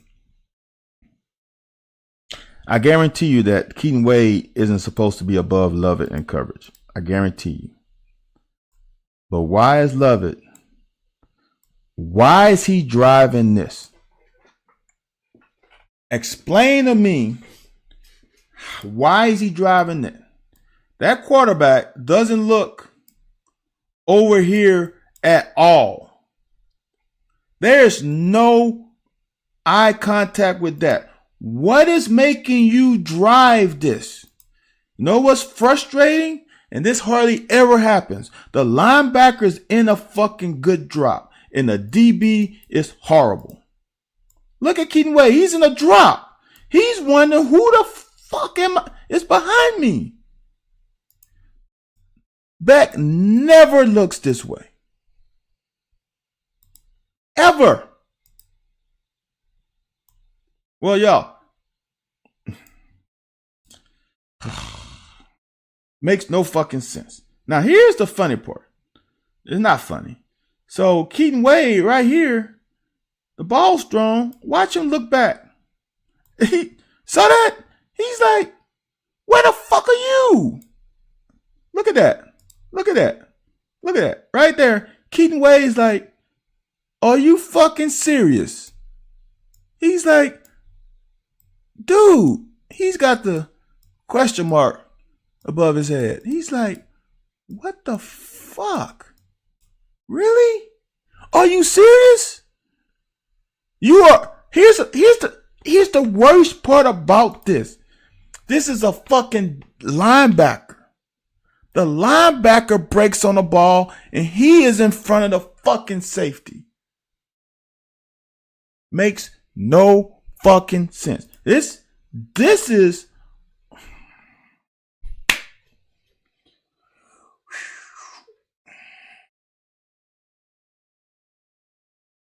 you can't win in this league when you have both safeties with bad eyes. You can't consistently win in this league when you have both safeties with horrible eyes. And don't add a corner into it. See, but the thing about a corner, and I'm going to give this guy credit. See, I you know what? I've never even said this. I appreciate all the writers who voted me in for, I think I was third team. DB, 50 years of Commonwealth, whatever. I played with the best safety I played was Reggie Russ. And I know people, the perception of Melvin was high because of his hitting abilities. And Melvin was a great safety. But I had no safety that could cover ground like Reggie Russ. And as a corner, if I made a mistake, I knew without a shadow of a doubt that Reggie Russ was going to cover my ass. Because the safeties are the last line of defense. I had Reggie Russ allowed me to play cornerback like I wanted to play corner. Because I knew that he was going to eliminate all the fuck ups that I potentially could achieve. Because I knew he had the damn the ability and the range to cover probably 40 yards of the field. So now we got two fucking safeties that the corners can't trust because they have horrible eyes. You cannot be the eliminator of fuck ups with horrible eyes, because now you are grouping with the fuck ups. And safeties can't do that. This is highly uncommon for a damn linebacker to be in front of a safety. Makes no fucking sense. Then the other part about it, now Geiger gets hurt. Dude, what are we looking at? What are we looking at? That quarterback did nothing to make you go this way. I just showed you the damn. He did absolutely. Why are we breaking, dude? Why? All right, let me let it go. All right, let me let it go. So all these big catches by Bowers is not on Brad White. And I know I don't have that many people following me and that many people watching. And I appreciate y'all that watch. I really do. That ain't got not a damn thing to do with Brad White. And that ain't got not a damn thing to do with soft coverage. Everybody who says, oh my God, why are we playing? We just allowed him. Dude, no, we're not. We ain't allowed him to do shit. That's breakdowns and coverage and guys fucking not doing their job. And I apologize for all the cursing. I apologize. But sometimes it's warranted, because this shit right here, I just said, I said this shit right. This right here is bullshit. I'm sorry, y'all. I just can't. So we just give them fucking position. And now we play decent defense. That wasn't great coverage, but got the job done.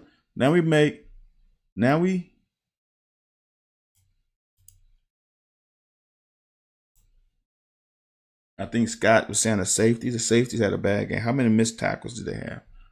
Why are we not shortening our stride and we just lunging? Dude, you didn't even touch him. You don't even touch him. Good job. I love it. Hey, JD, that's love it right there. JD, right here. I call his name.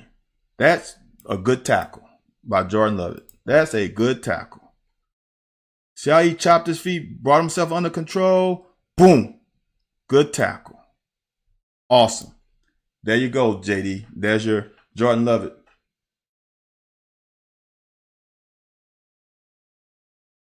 He's human. He dropped a dime, too. So they got a field goal. Now, it's time for the offense to do something again. This is the first time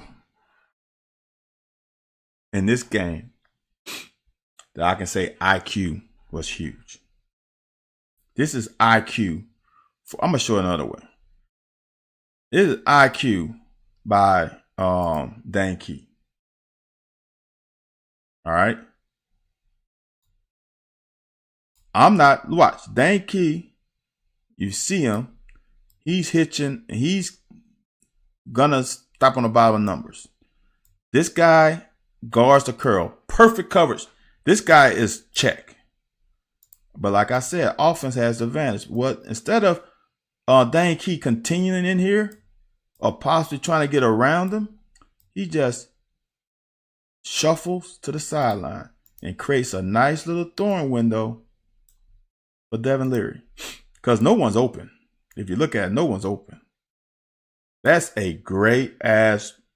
That's Dan Key right there. That's the IQ. Watch. He's on the bottom of numbers. Then he shuffles away from that guy and give him a window. Makes a good catch and yak.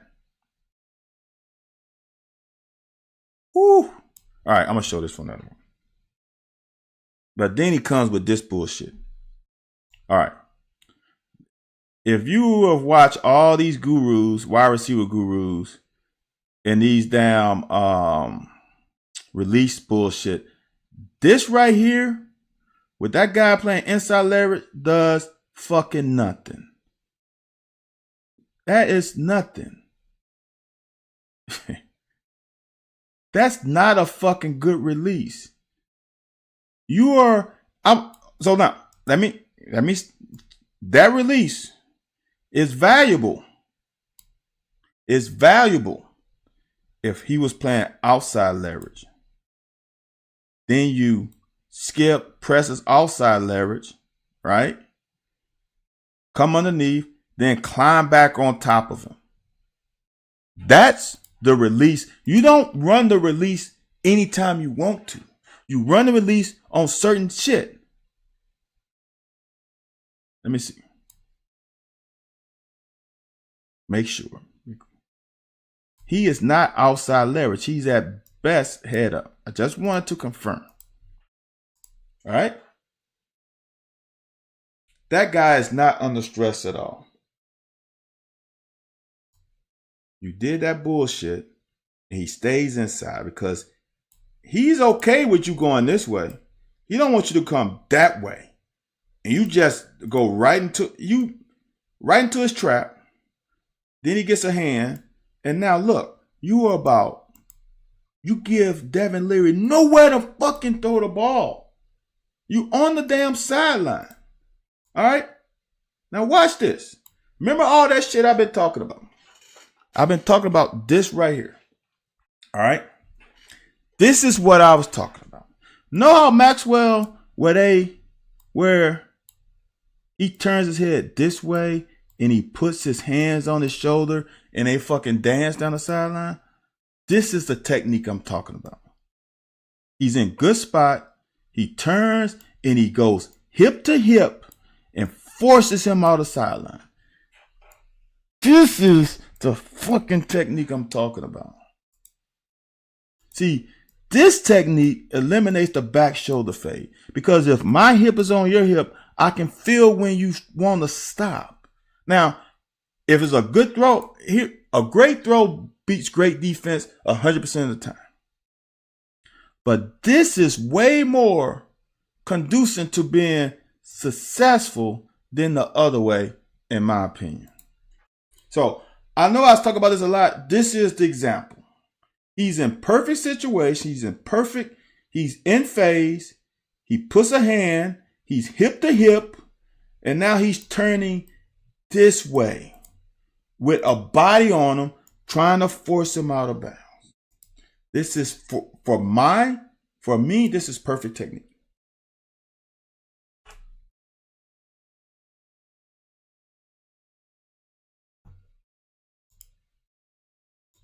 Scott, the year is still young, brother. Have they done what Hartman has played better than Leary though. This is week 6. If they end the year on a good note, they can bring themselves back up the board. It doesn't take much.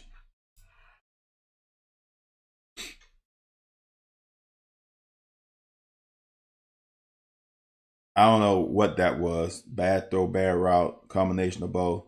That wasn't it. And then we just let the damn floodgates open. This one makes no sense to me. All right.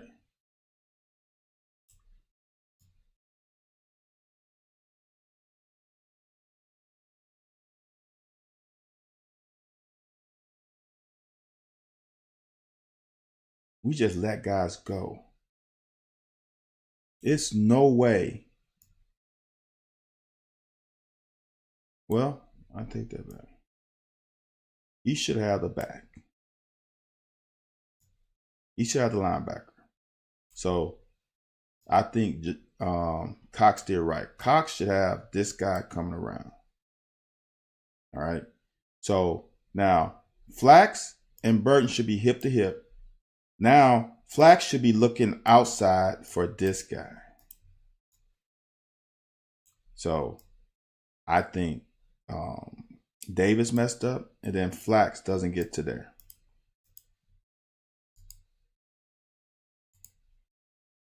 He tried, but it's too late. Damn.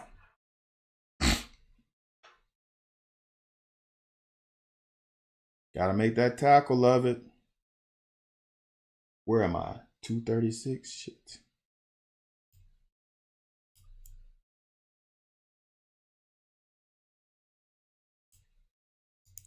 We are so discombobulated. We got guys stopping. Then we got 2 damn defensive players on the damn hash. See, but Scott, Hartman has positive PR. I don't think that Notre Dame shit is going to hurt him. He did have a bad game last week, but damn, everybody has a bad game. Again, if he finishes the year off, that's just one game. If he compounds it, then that's an issue. Leary has definitely hurt his stock, for sure. We got 2 guys right next to each other. That's horrible. And then we got a flat magnet. That's horrible.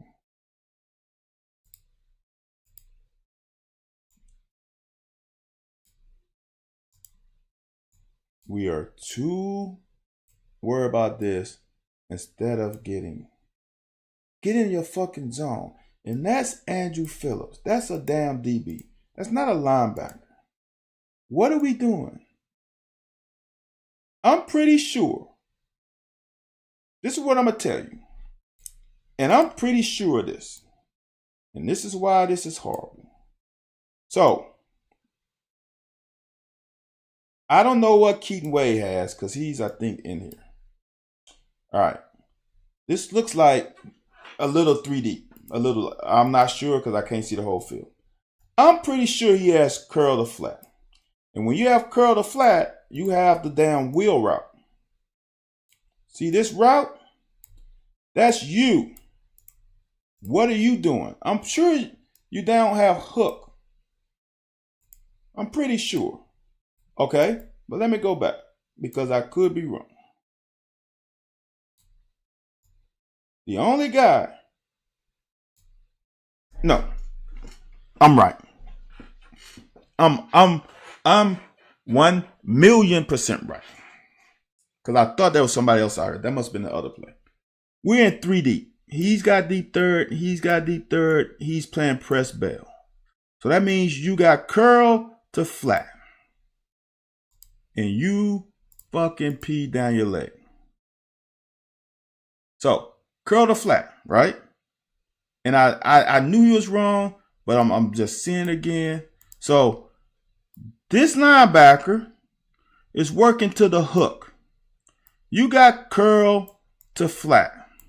And when they run a wheel route and he's running this corner off, I know I'm throwing a lot of lines. The corner can't cover both guys.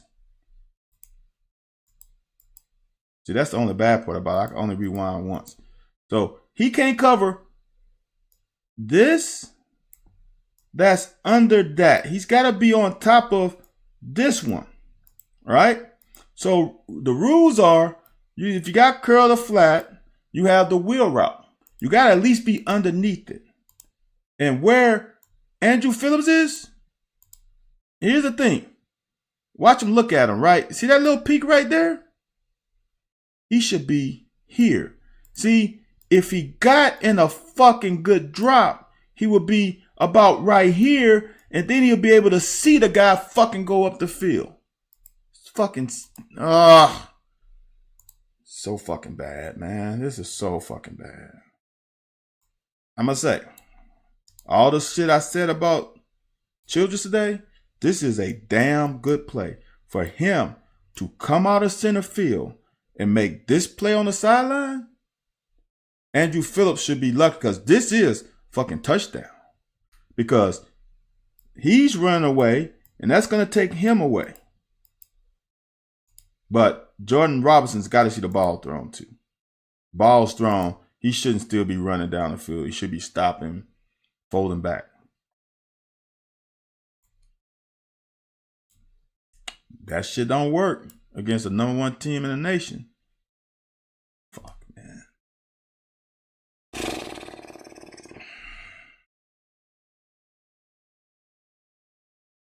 So again, this is not them. This is us. Now, this is just,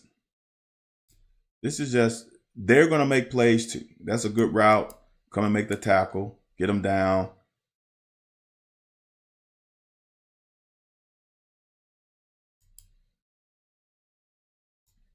We just run right by. This is a great play by, I think that's Saunders. You got to finish the tackle, though. Where are we going? Ugh.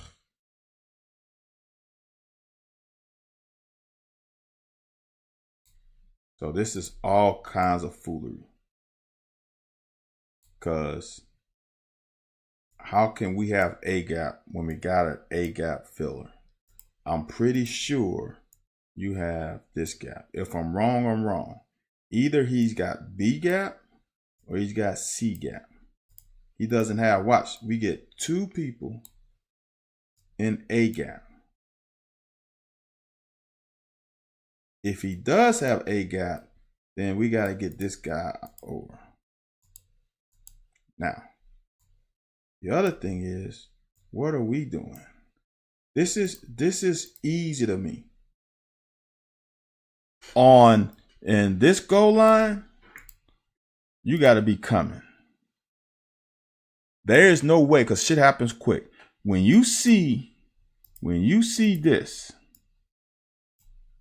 when you see that, you have no choice, because it's coming to come fill that hole. But we wait.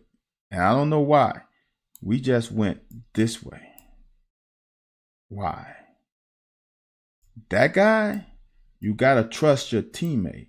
You got to come right there. Oh, boy. Okay. You know what I'm going to say now?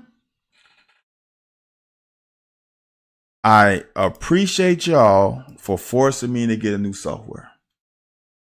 Thank you. Because I was being cheap and holding on to the software that was unsupported.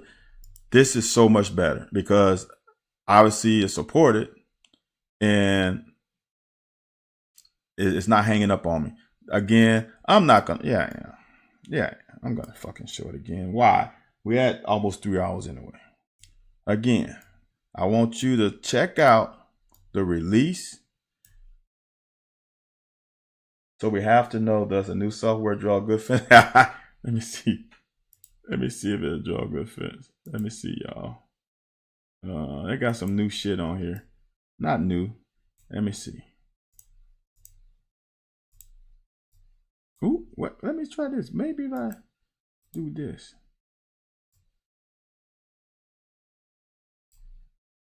Yep, Steven, it draws good fences. Ooh, and I can move it. I wonder if I can group it. Can I group? Can I control and group? Nah. Okay. It draws good fences, Steve. It's a little cumbersome, but it's not bad. I gotta trash it up. Just watch the release. Ooh, I gotta get back. Watch the release. He just runs himself out of bounds. No stress. He just runs him. That, y'all. Ooh, I've been trying. That, y'all, is fucking high school level release. That's a high school level release. Oh, shit. You're right. Jeff, I haven't had to. You know why? Because we threw into the boundary a lot this game. So there wasn't too many long throws. So, y'all, we got this ball with a minute something to go. And with a minute, I think. And then we gave Georgia another fucking chance. Again. See that defense? Remember the way Georgia played it? Jordan Robinson is in perfect situation. But why don't we press him to the sideline? Here's another thing I want to show you. Look how Georgia receiver gives his quarterback 7 yards to drop a ball in. Oh my goodness, dude. So we get a 15-yard penalty. Now we get them 15 free yards. That's a fucking interference. We get them free yards. Yeah, because of 30-yard punt. You right, Jeff. You right. Then we do this shit and allow them to fucking get a fucking field goal. Copy, there's no math today. I didn't do math today, really. No math today. So y'all. All right. Like I said, I still know that this team can beat that team.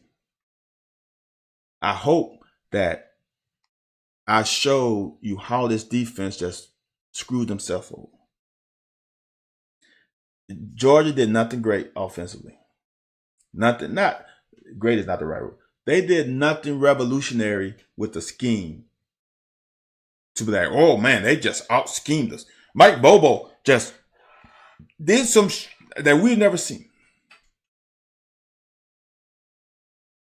Our safeties and our corners, 3 out of the 4 play with horrible eyes. I didn't see Drew Phillips make a bad. No, I take that back. The damn last one. All our DBs right now need to go to LASIK because their eyes are horrible, or they need some contacts or something.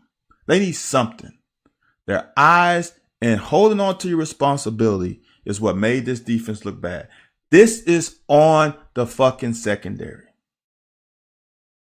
That first half was on the secondary. You cannot tell me any other way.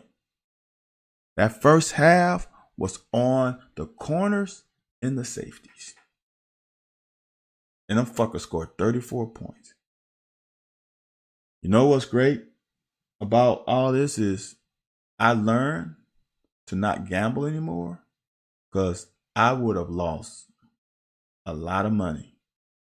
I definitely didn't think 51 was in the cards, and definitely not 51-13, and definitely not 31.5.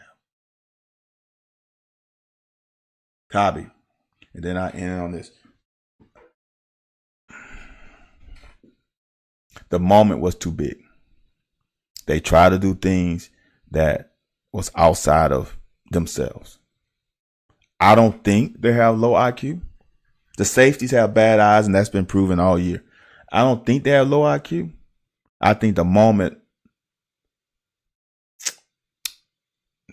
highlighted their low IQ in this game. So, y'all, man, look, we flushed the first half out. We got one half. Then we flushing this shit after tomorrow, and we're moving forward to Missouri. Because I really believe that we can do great things this year. I had us at, because I know people say, well, we're 5-1, and if we end up 5-1, it's not the same because of how the loss is a loss, y'all. There's no win style points. There's no loss reduction points. We lost. Now, if we compound it with another game like this, then I'm on your side. I'm on your side. But if we win next week, what y'all gonna say? If we win next week like we beat Florida the prior week, what are y'all gonna say? Just like in recruiting, I'll never forget last year. How everybody was up in arms about the recruiting class. Let it play out. The same thing. Let's let this season play out. This was a blip on the radar, hopefully. This is a blip. All right? Now, no, I can't skip it. Now let's watch the second half. It's going to be quick. Let's watch the second half. See what happens. And then let's go to Missouri. If we spank Missouri's ass, like I really think we should, I think we should beat them by at least 10. Then we are 6-1 at the break. We 6-1 at the break. I think everybody would have been happy with 6-1 at the break. 6-1 at the break. with a buy to get people healthy, and then see where we go from there. All right, y'all. I'm gonna get out of here. I know it's 1:00 on the East Coast, and again, man, I appreciate the dialogue. I really do. It got a little spice in here a little earlier, and that's fine. But let's keep it professional. Again, hey, I don't do this enough. Like, comment, subscribe, share. This. Again, donation to the Watching with Styles. Cash App on the bottom left. But I appreciate the interaction, because that, like I said, it makes it fun. And I know, man, it's a long look. This breakdown is different from, because somebody showed me they what's the thing when they put your name in the tweet, whatever that's called, they subtweet me, whatever, and they showed me what the Florida guys were doing. Look, I could go in the production ring and do this without y'all, and then just put it up. That to me doesn't make this fun to me, and I'm doing this for y'all because that's why I started. So I appreciate it. Like, comment, share, subscribe, all that good stuff. And I appreciate y'all taking out basically 3 hours of your Sunday night to spend with little old me. All right, y'all have a good rest of your morning, and I'll see y'all tomorrow.